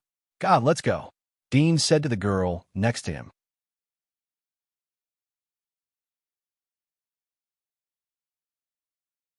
Chapter 1230. South of the Empire's border, in the sky above the Battle God Wall. The clouds were misty, and there was a gap in the sky above the Battle God Wall. Above the gap, there was a cotton-like sea of clouds. At this moment, many streams of purple light flashed past. They were actually birds with purple lightning coiling around them. They were happily shuttling through the layers of clouds, gathering into dark clouds to feed on the lightning. This was the forbidden area in the sky above the Battle God Wall, and it was guarded by them. At the peak of the clouds, there was a birdmaster dressed like a priest. His body was as light as a feather, and he sat on the clouds. This was his ability. He could turn his body into the weight of a mayfly, allowing him to shuttle through the world effortlessly. However, his battle prowess was relatively weak. He was a professional thunderbird herder nurtured by the Empire. At this moment, when this birdmaster was half asleep, he suddenly sensed two thunderbirds rushing out from the clouds. They broke away from the flock and flew toward the inner part of the Battle God Wall. He opened his eyes and glanced in that direction. He frowned slightly and took out a specially made whistle to blow it. The flock of thunderbirds in the surroundings stirred and gathered over. However, the two thunderbirds that had broken away from the flock continued to fly away without turning back. Seeing this, the birdmaster's face darkened. He stopped whistling, and with a flash of his body, he flew out like a transparent soul. His speed was incomparably fast, and he quickly caught up with the two thunderbirds. With a light shout, he raised his hand to capture them. Suddenly, one of the thunderbirds turned its head. Its sharp and long beak shrank, and its furry face turned into a handsome human face. Its expression was incomparably indifferent, and its pitch-black eyes were indifferent to the extreme. It let out a soft snort. "You!" The birdmaster couldn't help but be astonished when he saw this change. Before he could say anything, he felt a tremor in his mind, and his consciousness was instantly thrown into chaos. At the next instant, blood flowed out from the birdmaster's mouth, nose, and eyes, covering his entire face like earthworms. It was a horrifying sight. His body also fell limply and floated in the air, becoming a floating corpse. Swoosh! The two thunderbirds didn't even turn their heads and turned to fly away. A few hours later, in the sky above the giant wall, two figures flew over from the faraway horizon, like meteorites falling from the clouds. They whistled past the heads of the guards above the giant wall, causing many guards to exclaim in surprise. Someone immediately reported this scene to the Wall Lord. Whoosh! When the two of them descended to a height of tens of meters inside the giant wall, they slowly slowed down. The strong wind pressure caused the flowers and grass on the ground to bend. It seemed that even the flowers and grass were kneeling to greet them. Dujian's eyes were like stars as he stood in the air. He released his perception to the fullest. His perception easily covered the entire giant wall. Tens of millions of people appeared in his retinas like countless red spots. Soon he found familiar smells and voices. It was Noyce, Barton, and others. The next moment, Dean flew towards Aurora, who was closest to him. In Flying Snow Town, a cavalry troop was stationed at the entrance of the mayor's house. At this moment, the mayor's house was welcoming a distinguished guest. All the delicacies in town and the mayor's collection of fine wine were served on the table. The mayor personally poured the wine and accompanied the guest. And this distinguished guest was the second daughter of the Stantine family. The Stantine family was an old noble family in Phoenix, Main City. Their territory was extremely large, and Flying Snow Town was just a small town under their business chain. The second daughter of the owner's family passed by, so the mayor had to entertain her warmly. "Don't you know that we are tracking the traces of the ferret?" The second daughter's name was Avia. She was wearing a set of silver lady's armor. Her chest and buttocks were wrapped in a perfect arc. Her long red hair was slightly curled and draped over her shoulders. There was a bit of arrogance in her eyes. She was in sharp contrast to the mayor, who was wearing rough clothes. "Second miss, I've already asked the most experienced hunters in town. They didn't find any traces of ferret magical beasts in the vicinity of the town. If such magical beasts were to appear in the vicinity of our town, I'm afraid there would have been people sacrificed in the town. However, there hasn't been any population loss in the town in the past few months, so I'm afraid I can't help you." The mayor smiled awkwardly. She took a sip of the red wine from the mayor's collection and frowned slightly. The taste was really hard for her to swallow, but the good upbringing of her family prevented her from vomiting on the spot. Eventually, she swallowed it. Looking at the table full of roasted lamb and suckling pig, she felt that it was already tasteless. She stood up and said, "Let's go, Aurora." "Yes, Mississippi." A short-haired girl beside her nodded with a cold expression. She held a sword in her arms and nodded. The mayor was a little surprised. He didn't expect her to not eat after he had prepared so many delicacies. But he didn't dare to force her to stay. He hurriedly went up to her and said, "Second miss, let me see you out." Avia nodded slightly and didn't refuse. She led the knights out of the door. Their armor and swords clanked against each other. It was very pleasing to the ear.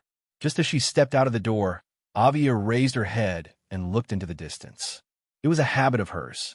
Looking into the distance always made her feel that she had a big goal. But when she looked, she suddenly saw two black shadows appear in the distant sky. The next moment, the black shadows expanded rapidly. In the time it took to take a breath, they grew from small silhouettes to faces. It was a man and a woman. Both of them had almost perfect faces. Who is it? At this moment, the knight squires around them also sensed it. They quickly drew their swords and stood guard beside Avia. The sword-wielding girl beside Avia looked up. Her indifferent expression suddenly froze. Her eyes widened slightly, revealing a bit of astonishment. Then, there was a hint of surprise hidden deep in her eyes. Whoosh! Two figures whistled through the air and landed 10 meters in front of the crowd. They looked down at the crowd, bringing with them a powerful wind pressure that caused the crowd to feel as if a gale was blowing on their faces, causing their hair to flutter. Dean's indifferent eyes fell on Aurora in the crowd, but he didn't open his mouth. "You are." Avia felt a huge pressure coming from Dean's body.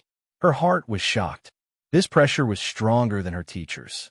She was about to open her mouth when a surprised voice came from behind her.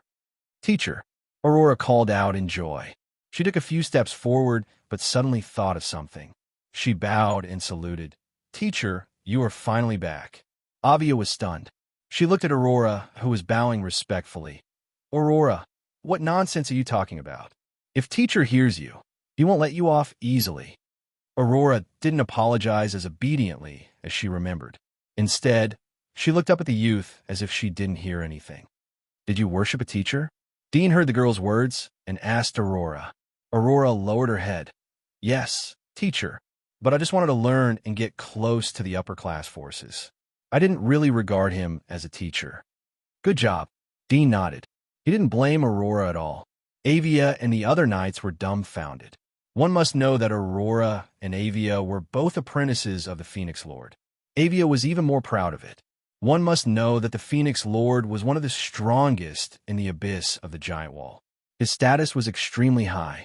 If Aurora's words were to spread out, then even if she didn't die in the future, she would still lose a layer of skin. Are you crazy? Avia couldn't help but shout. What about the others? Dean asked. Aurora replied. Noise and the others have gone to other main cities. But your friend Zach seems to have had an accident. I don't know the specific situation. I've been learning from the Phoenix Lord, so I don't have many opportunities to come in contact with him. Dean wrinkled his brows as he remembered that he didn't sense Zach's aura. His heart sank. Zach and Mason were his companions when they were scavengers. Although they couldn't fight side by side now, but they represented his childhood memories. Come with me to find them, Dean said. Aurora nodded. Yes. Avia was confused. She had never left the giant wall. Naturally, she didn't think that Dean and Aurora were from the outer wall. If it was another Abyss powerhouse, then they would be able to guess it from these words alone. Aurora, do you know what you're talking about? Both of you will be finished if teacher hears you. Avia couldn't help but grab Aurora's arm. Dean seemed to notice Avria, but there was no fluctuation in his eyes as his eyes fell on her beautiful face. Is this your friend or enemy? Are you going to solve it? Aurora's heart jumped. Teacher, Miss Avia is my friend. She's also a student of the Phoenix Lord. Moreover, she is a miss of the Stantine family. She takes good care of me. Dean replied, Since you are indebted to them, then give the city to them. Aurora was shocked as she heard Dean's words. She knew Dean's character. Did teacher want to kill the Lord of the Giant Wall? Avria was stunned when she heard Dean's words. She couldn't help but laugh. She couldn't help but open her mouth to ridicule, but Aurora's reaction was extremely fast. She quickly covered her mouth and shook her head. Let's go. Dean didn't stay any longer as he flew forward.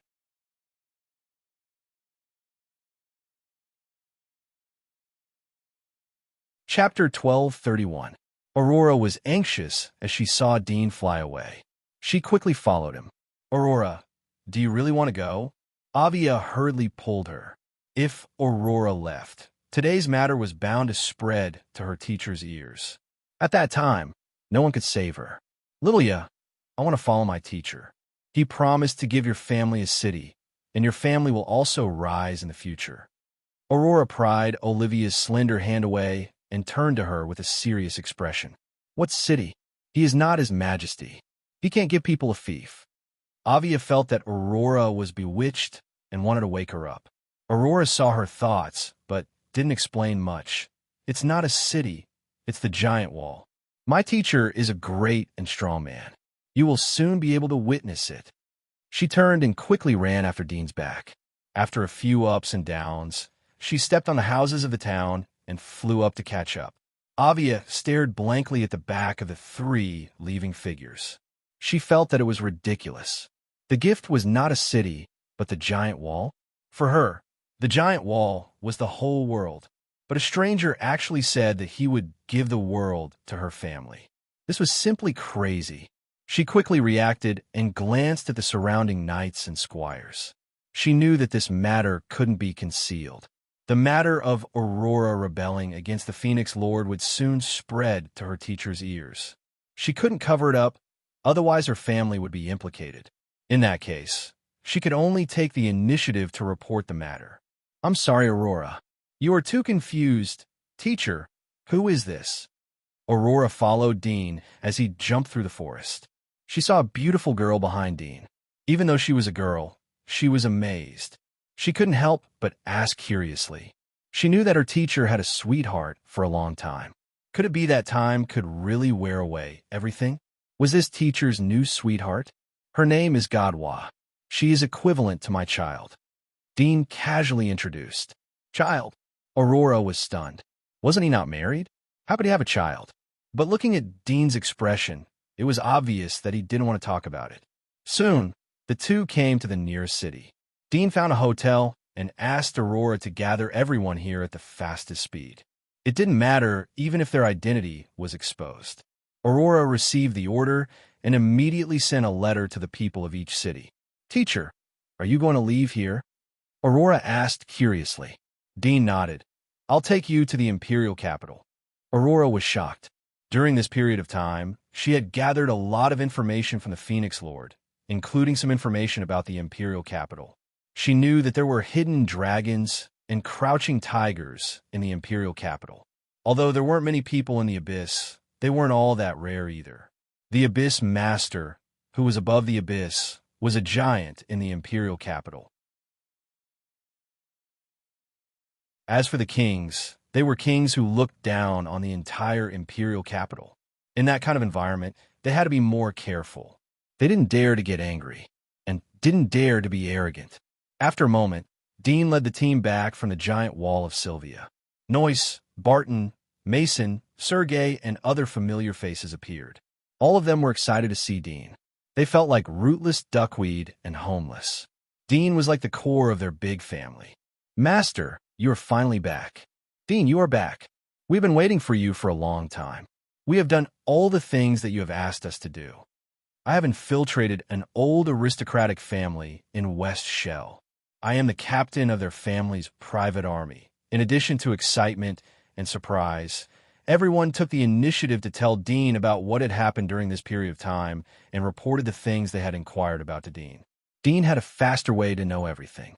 For example, he could check their memories. But he didn't do that. He was not in a hurry. He listened to them slowly and waited for others to come. After a few hours, most of the people had arrived. The rest hadn't arrived yet. Some of them were killed in the fight. "Where is Zach?" Dudian asked as he saw Macon arrive. Mason's excited expression stiffened as he heard Dean's words. He was silent for a moment. "Dean, Zach sneaked into the army to steal confidential information. But he was found." He paused for a moment. "He is dead." The hall became quiet. Everyone was silent. In addition to Zach, many people had been sacrificed, but their relationship with Dean was far less than Zach and Dean's. Dean took a deep breath and said, "Since it is a blood debt, it will be paid with blood." Mason's face slightly changed. "Dean, don't be impulsive. There is more than one Abyssal on the giant wall. We are outnumbered and will suffer a big loss. It won't be too late to take revenge when we are stronger." Dean looked at him. "You have matured." Mason smiled. "I have seen so many things. If I'm not mature, then I would be mentally retarded." Dean stood up and glanced at Sergei, Noyce, Aurora, and others. "I have summoned you to take you to the imperial capital. I will take you to the imperial capital. I will take you to witness it and exercise your courage and mind. In the future, when I get the world, you will enjoy endless wealth and rights. If you're in a high position, then you must have a high attitude. This is a training for you." Everyone was stunned as they looked at each other. They wondered if there was an illusion in their ears. Attack the imperial capital? Many of them knew what kind of behemoth the imperial capital was. For them, even a giant wall under the control of the empire was enough to make them feel breathless. Not to mention the imperial capital. Dean knew their thoughts, but he didn't care. It was because he knew the limitations of their thinking that he found them before killing the Demon Emperor. He wanted to take them to the imperial capital so that they could see the wider world. In the future, when they worked for him, they wouldn't be scared by the momentum of their subordinates. This move could be described as well-intentioned. "Master, the difference between the imperial capital and the giant wall is like heaven and earth." Noyce looked at Dean and cautiously said. He was disappointed in his heart.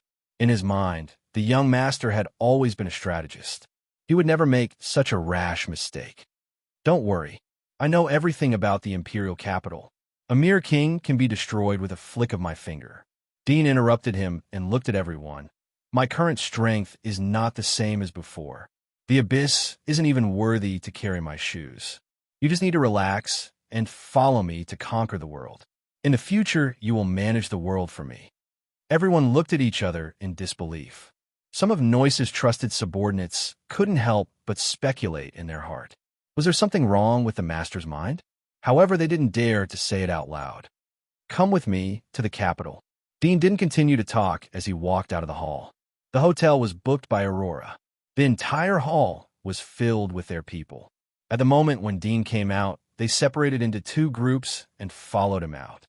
Out of the hotel, Dean unscrupulously changed his wings and soared into the sky, causing the surrounding passers-by to exclaim. Noyce pulled Aurora. "You are the first one to see the young master. Do you think he is normal?" Aurora rolled her eyes in annoyance and said, "Don't you feel that teacher's aura is far more powerful than before? I feel that with his strength, it shouldn't be too difficult for him to kill the Abyss. Perhaps he has already reached the level of a king tier in the imperial capital." Noyce's eyes lit up. "It is possible. Let's go," Aurora said. Noyce, Mason, and others led the others to catch up with Dean. Some of them had the ability to fly, while others jumped on the ground to follow Dean. The group of people jumped from many buildings in the city and went straight towards the capital. This scene alarmed the city lord. The commander of the city guards was sent to block the edge of the city. When he saw Dean flying over, he immediately stepped forward to stop him. But Dean didn't stop. He didn't see how he did it, but the commander of the city guards was hit by the air. He suddenly groaned and flew out. It was unknown whether he was dead or alive. Dean went straight to the capital after flying out of the city. He crossed the mountains and rushed into one city after another. Along the way, the city guards came to intercept him, but they weren't able to get close to him before they were sent flying. //3_3610/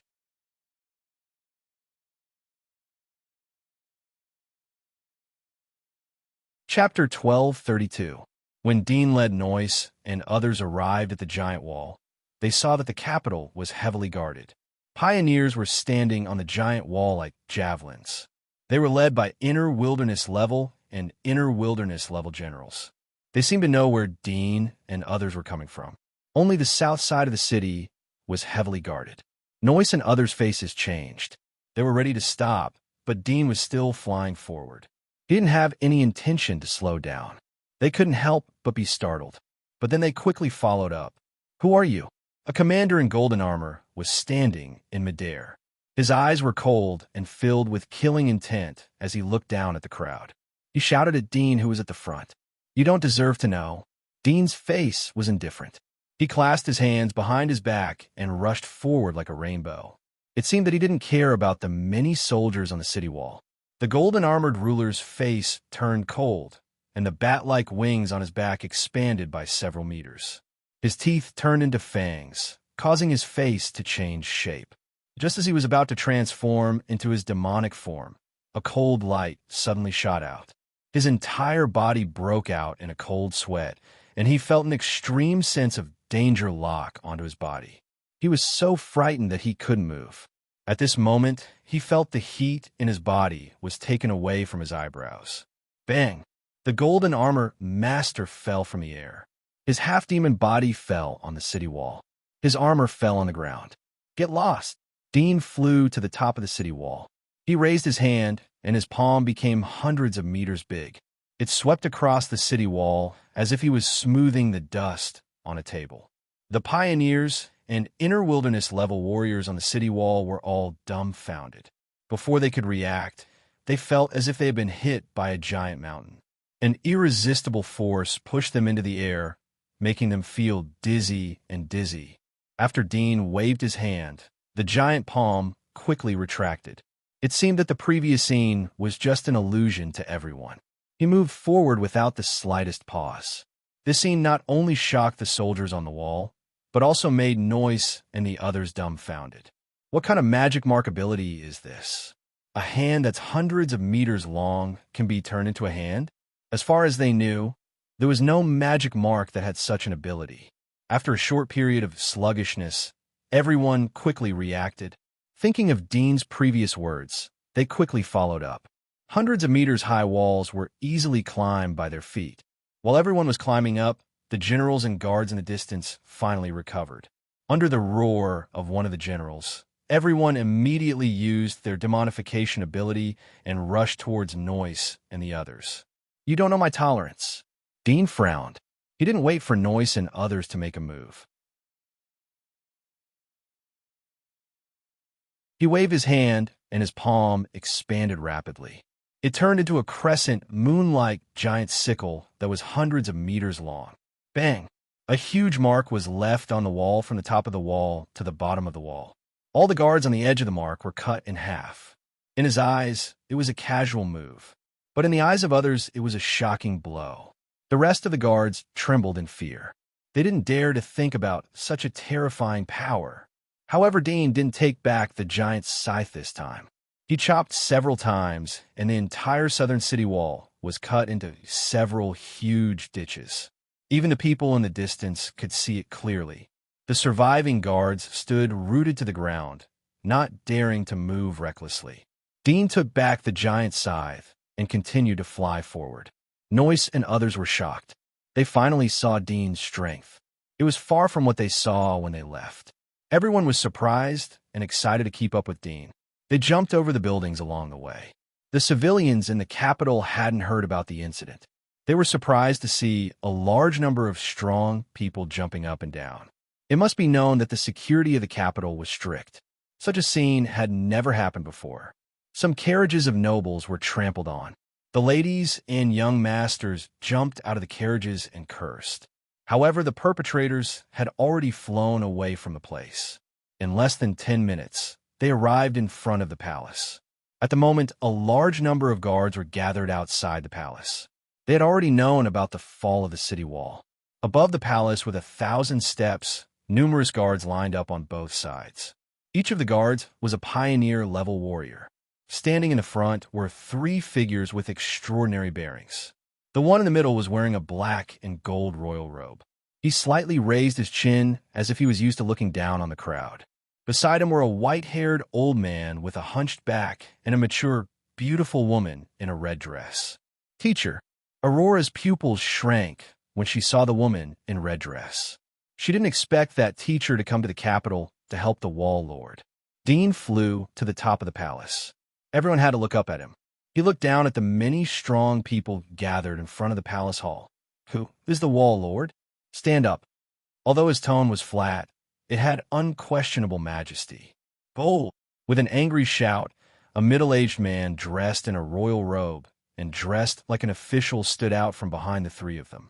Before he could take 2 steps, his body suddenly flew backwards, smashing through the wall of the royal hall, and he stopped breathing. This unexpected change made everyone's face suddenly change. The 3 leaders couldn't hold their faces, and their expressions became cold. They looked at Dean with a bit of fear in their eyes, because even they didn't know how Dean made his move. They had never heard of such a strange ability, but they could infer that the person who came was indeed from outside the giant wall. Which giant wall do you come from? Or from the imperial capital? The middle-aged man in black gold robe slowly opened his mouth. His attitude was very calm. Dean's eyes fell on him. Are you the wall's leader? You are at the middle level of the abyss. You're a little stronger than the 2 beside you. You can indeed command them. I will give you a quarter of an hour to hand over the people in charge of punishment and secrets of the military. Why are you looking for them? Did they offend you? The middle-aged man in black gold robe slightly frowned. There was a trace of vigilance in his eyes. Dean could see through his strength, but he was still so calm. It showed that he wasn't afraid of him. Huh? Dean's eyes fell on him. After a moment, he slowly said, It seems that you don't cherish this quarter of an hour. Since that's the case, you should die early. What? The middle-aged man was startled. He didn't expect that Dean would turn hostile. They had 3 abyss experts on their side. The next moment, he saw Dean raise his hand. His palm suddenly changed to hundreds of meters in size. It was like a giant mountain that blocked the light above everyone's head. The shadow shrouded everyone as the palm came down. The people in front of the palace were shocked. Although they knew about the fall of the city walls, but they didn't see the battle. Dean's ability at the moment was completely different from what they imagined. The palm still had the appearance of a human hand, but the size was terrifying. The middle-aged man in black gold robe was shocked, but he quickly recovered. His eyes flashed with anger and killing intent. He suddenly rose into the sky, and his whole body was demonized. He tore his robe and changed into a 7 or 8 meters long dragon man. He looked like an ancient Jurassic dinosaur, but he had a pair of wings on his back and a sharp horn on his forehead. He looked up to the sky and spat out a blazing flame. The flame could melt steel immediately. Even a phoenix lord who was also good at fire was afraid of it. Whoosh! The flame beam hit the palm of the giant palm, but it didn't penetrate immediately. The giant palm was still pressing down unstoppably. When the others in the surroundings saw this, all of them fled in terror. Impossible! The middle-aged man in black gold robe was horrified. His flame had no effect. He was ready to retreat, but the palm covered hundreds of meters and covered the entire front hall of the palace. It was too late for him to escape the range of the palm. He could only drill into the ground. Boom! The giant palm smashed down and the earth shook. The magnificent golden palace hall was smashed into ashes. Countless dust overflowed from the gaps of the fingers. The thousands of high steps were smashed, and a deep palm print was left on the ground. In the next moment, the giant palm shrunk, becoming smaller and smaller, disappearing into the dust. A moment later, the palm rose up from the dust and shrunk to 12 meters in size. 2 of its fingers were carrying an object 7 to 8 meters in size. It was the dragonoid that the black gold-robed middle-aged man had demonized. The thick thumb and index finger pinched the dragon man's head. The lower body of the dragon man was powerless. Dean gently shook twice, and the tentacles between his fingers plunged into the dragon man's brain. He rummaged through the memories and soon finished reading. After that, his fingers exerted a little force. The dragon man's skull cracked and blood overflowed. / 3_3610/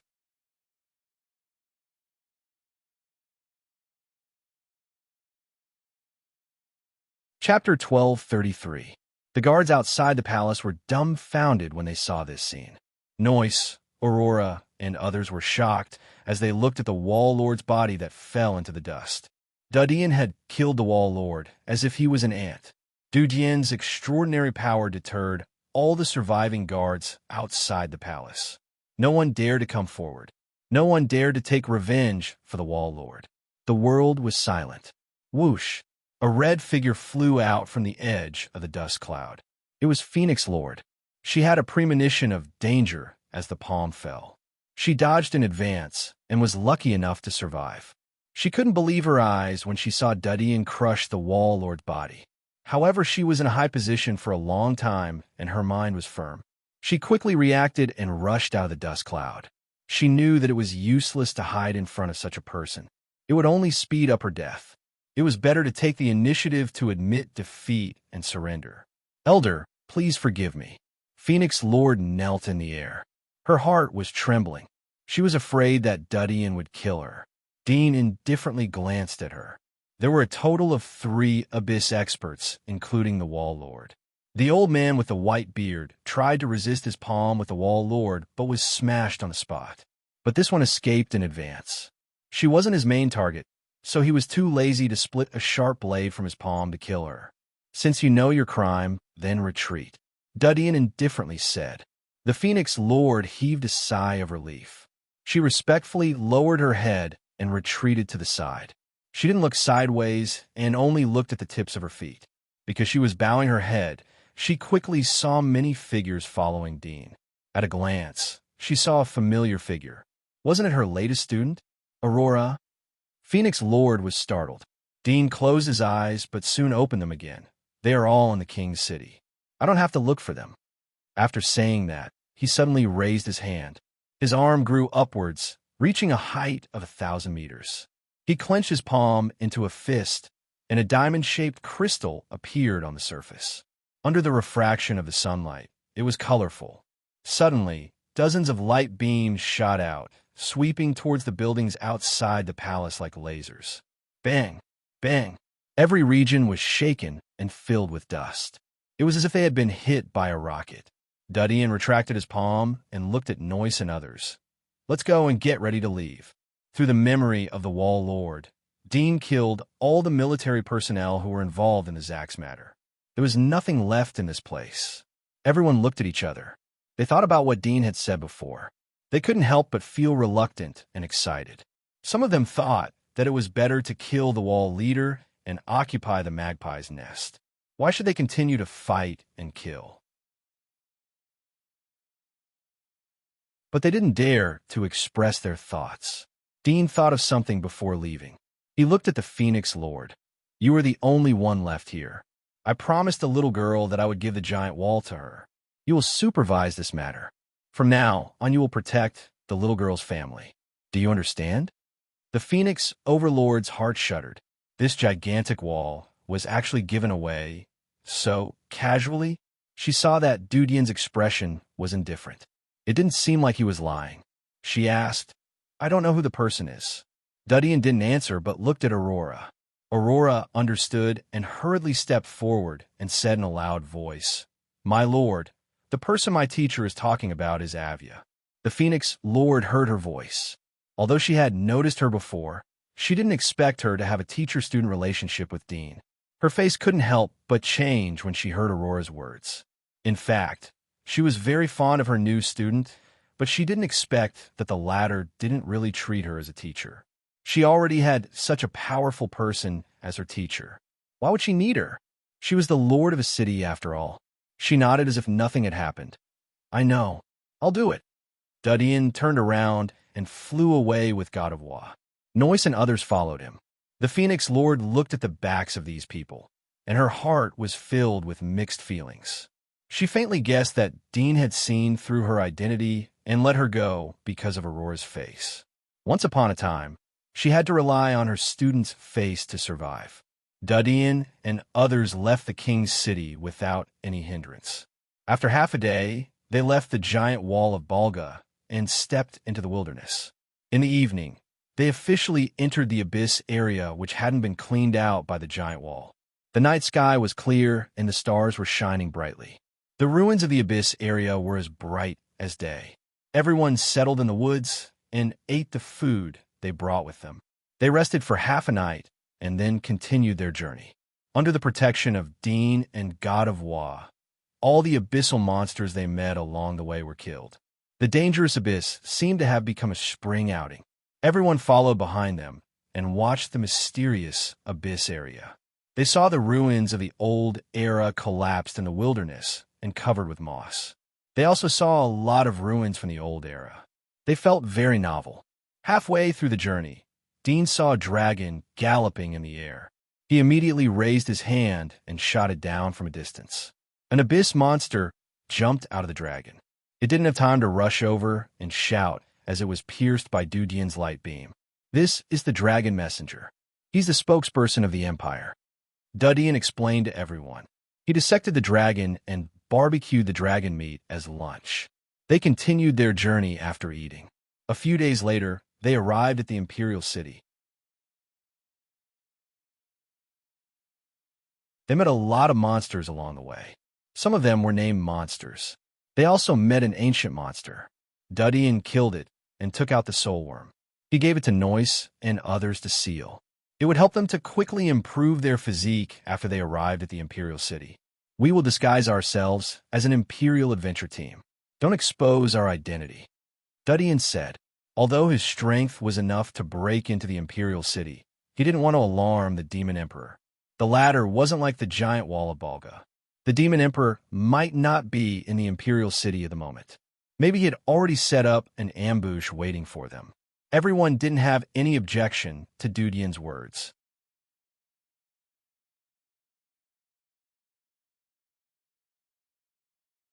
Chapter 1234. Imperial Capital. The majestic giant wall seemed to go straight to the sky. It was much higher than the other giant walls that Dean had seen. He thought that the giant wall was the graveyard of the Aragami. If that was the case, then the Aragami were buried in the ordinary giant wall. But the Aragami buried in the Imperial Capital were peerless characters like the ancestors of the origami. The origami that were buried in the giant wall, although they were just ordinary origami, they were still considered as the top masters among the origami race. The real ordinary origami were weak, not much different from the pioneers. They were not strong enough to help the giant wall suppress the monsters. Dean's eyes flashed. Killing the Demon Emperor was just a trivial matter for him. What he was really interested in was the countless secrets buried in the imperial capital. These secrets were related to the origami family. Lin Chongqing's memory didn't have them. After a moment, they approached the giant wall. Dean had some understanding of the appearance of the imperial capital from a memory of the Demon Emperor. After all, the Demon Emperor had taken a dragon to serve in the imperial capital. Dean led Noyce and others to a giant door on the east side of the imperial capital. The giant wall of the imperial capital was the same as the other giant walls. The difference was that there were 6 giant doors on the 4 sides of the imperial capital. Each giant wall was tens of thousands of kilometers away from each other. It showed how vast the area of the imperial capital was. It was more than enough to accommodate more than 1 billion people. Dean and God of Wa slowly landed at the giant door on the east side of the imperial capital. The nearby forest was relatively sparse. Along the way, there were some good quality armors that were abandoned in the mud. Some were broken armors, and some were buried together with their owners. Dean didn't feel strange about the imperial capital, even though he hadn't been to the imperial capital through the memory of Crimson Moon and Bolo. He knew that the imperial capital was a warlike place. Ordinary civilians had long been accustomed to hunters. It wasn't like in the giant wall of Sylvia, where hunters were reduced to dirty tools of the nobles. In the imperial capital, hunters were a profession. They were more respected than lawyers, doctors, and clergymen. Of course, ordinary hunters were far too common. They couldn't be compared to famous doctors and lawyers. However, those who had reached the level of the Dominator or the Abyss were already considered the #1 figures in the imperial capital. Even the top lawyers wouldn't dare to underestimate such figures. Of course, they wouldn't be too afraid of them either. After all, top-notch lawyers and doctors were all loyal to kings or ancient clans. Naturally, they did not fear the ordinary Abyss.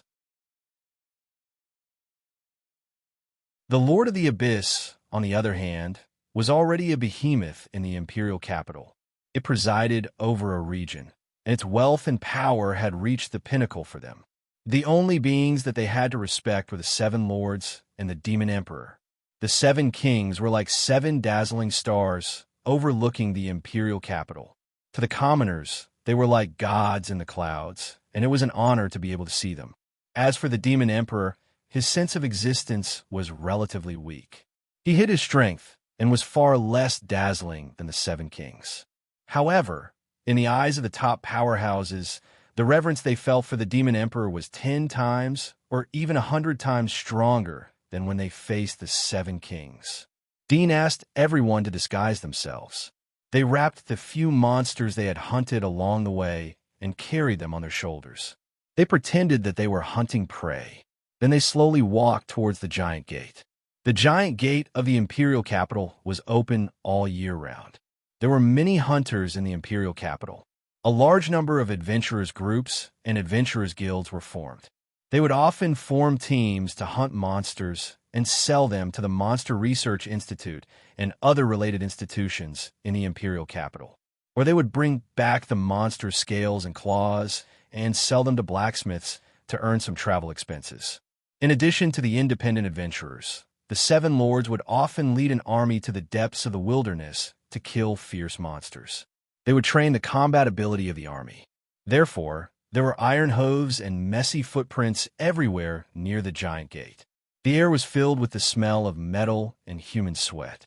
As they approached the giant gate, Dean saw another team of adventurers returning to the imperial capital. There were 20 or 30 of them. Each of them was carrying a huge, bulging backpack. It seemed that they had dismembered the monsters they had hunted. There was a trace of vigilance in the other party's eyes as Dean saw the adventurers. The giant gate was the most chaotic place.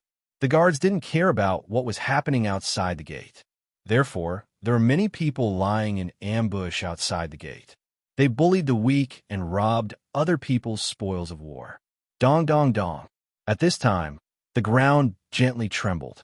Dean released his perception and felt a group of beasts rushing out of the giant gate. They passed through the long aisle of the giant gate and appeared in everyone's line of sight. It was a group of knights wearing silver helmets and dark silver armor. The style of the helmet was very strange. There were spikes erected on the helmet, and only a pair of cold eyes could be seen from the armor.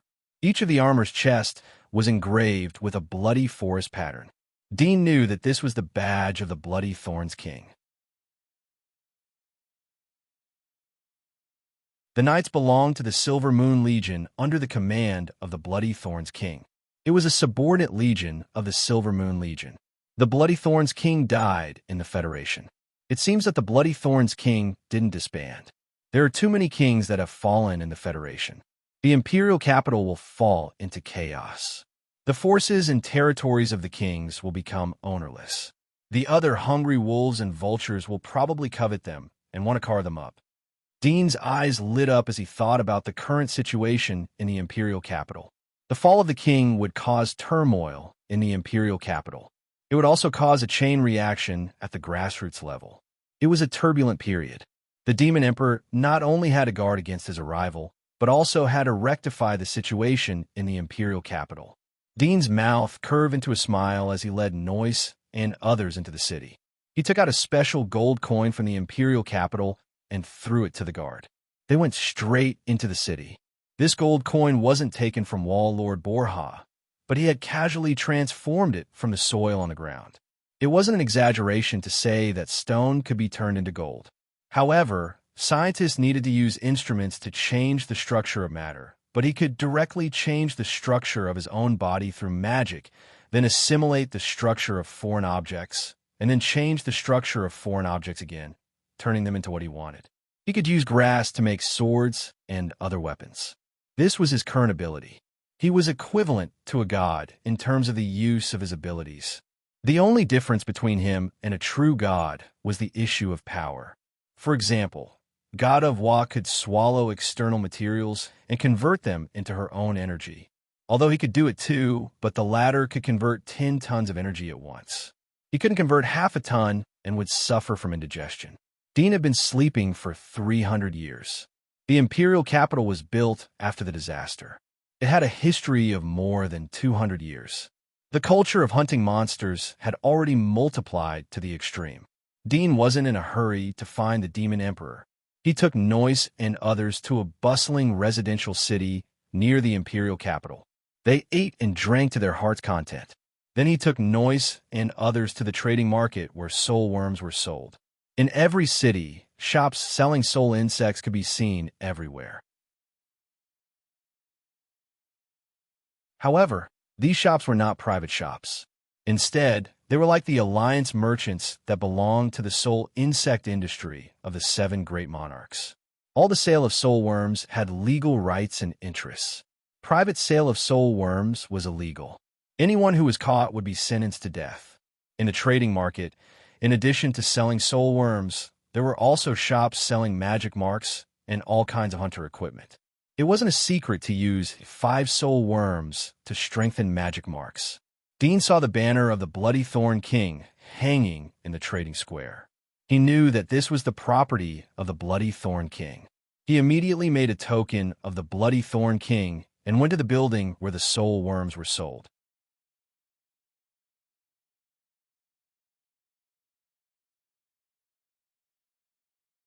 Chapter 1235. The interior of the Merchant Union building was incomparably spacious, like a giant shopping mall. As soon as one entered the door, one could see many independent shops with different kinds of soul insects hanging outside. Some specialized in power-type soul insects, some specialized in stealth-type soul insects, and some directly hung the name of a certain legendary soul insect, attracting the attention of many passers-by. Dean led Noyce and others to the second floor. They didn't look at the bottom floor. The bottom floor was the shops run by the powerful families. The real good things were on the second and third floor. The prices were fair and they were equivalent to the official price. The soul worms were genuine and there was no false packaging. The environment on the second floor was obviously quieter than the bottom floor, but there were still many strong hunters wandering around.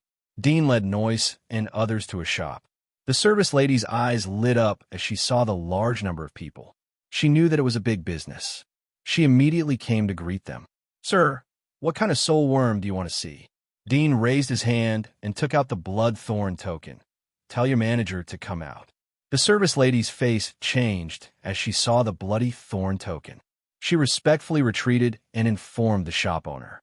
She contacted the manager of the merchant union. The steward of the merchant union was a middle-aged man. He was wearing a suit. His face slightly changed as he saw the blood thorn token. He politely said, "I don't know what is the purpose of your visit. Prepare a batch of Arctic worms according to the number of people here." Dudian ordered.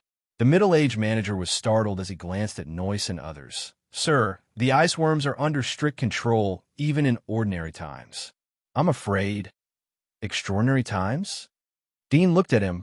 "Let me see." He raised his hand and pinched the forehead of the middle-aged manager. His fingers pierced into the manager's brain to read his memories.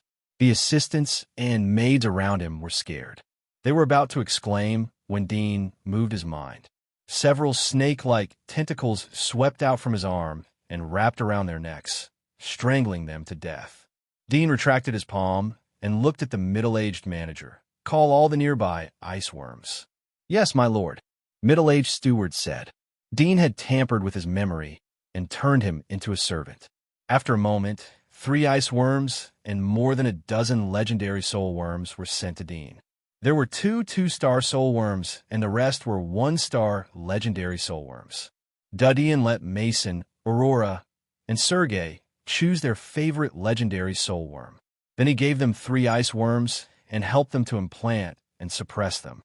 Soon, 3 abyss powerhouses were born in the merchant house. Combat skills needed to be tempered, but physical evolution only required resources. When Dean implanted the soul worms into the 3 of them, he suddenly wondered if he could use his own ability to replicate the extreme ice worm to replace the extreme ice worm's needs. If that was the case, it meant that he could also replicate the extreme ice insect king.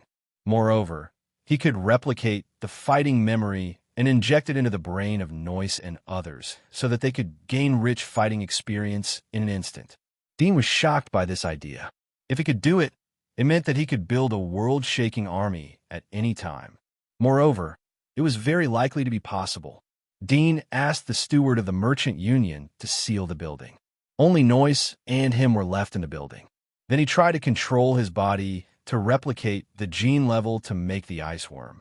Very quickly, an extreme ice worm hatched in his palm. It was sparkling and translucent and was a part of his genes. After it was formed, he severed the connection between him and the extreme ice worm, allowing it to become an independent life form. However, although this extreme ice worm had all the external characteristics of an extreme ice worm, it didn't seem to be alive. The extreme ice worm doesn't have a heart. Its structure is more complex than the human body. It would be easy for me to create a heart, but the cells of the extreme ice worm are equivalent to the heart. They can continue to transform and reproduce. The cells that I've constructed can't reproduce independently without my control. Dean frowned. The extreme ice worm that he had constructed could be regarded as a real extreme ice worm. However, the extreme ice worm would die as soon as he cut off the connection with it. Its lifespan was only for a moment. How can I give it life? Dean felt that this was a big problem. However, if he could overcome this problem, it meant that his previous conjecture wouldn't be hindered and he would be able to build a strong army in an instant. I have to create a consciousness in their body if I want them to live. Dean thought of a breakthrough. He weaved a piece of memory and sent it into the body of the extreme ice worm. It didn't take long for the extreme ice worm to crawl slowly. It swam to Dean's feet and intimately rubbed his trousers. Dean's eyes lit up. It was really feasible. Not to mention that the extreme ice worm could replace the real extreme ice worm in the human body.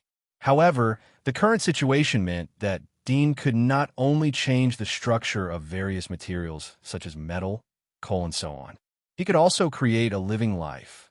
The structure of the extreme ice worm was much more complex than that of a human. If he could create an extreme ice worm, then wouldn't it mean that he could create a human? If that was the case, then what was the difference between him and a real god?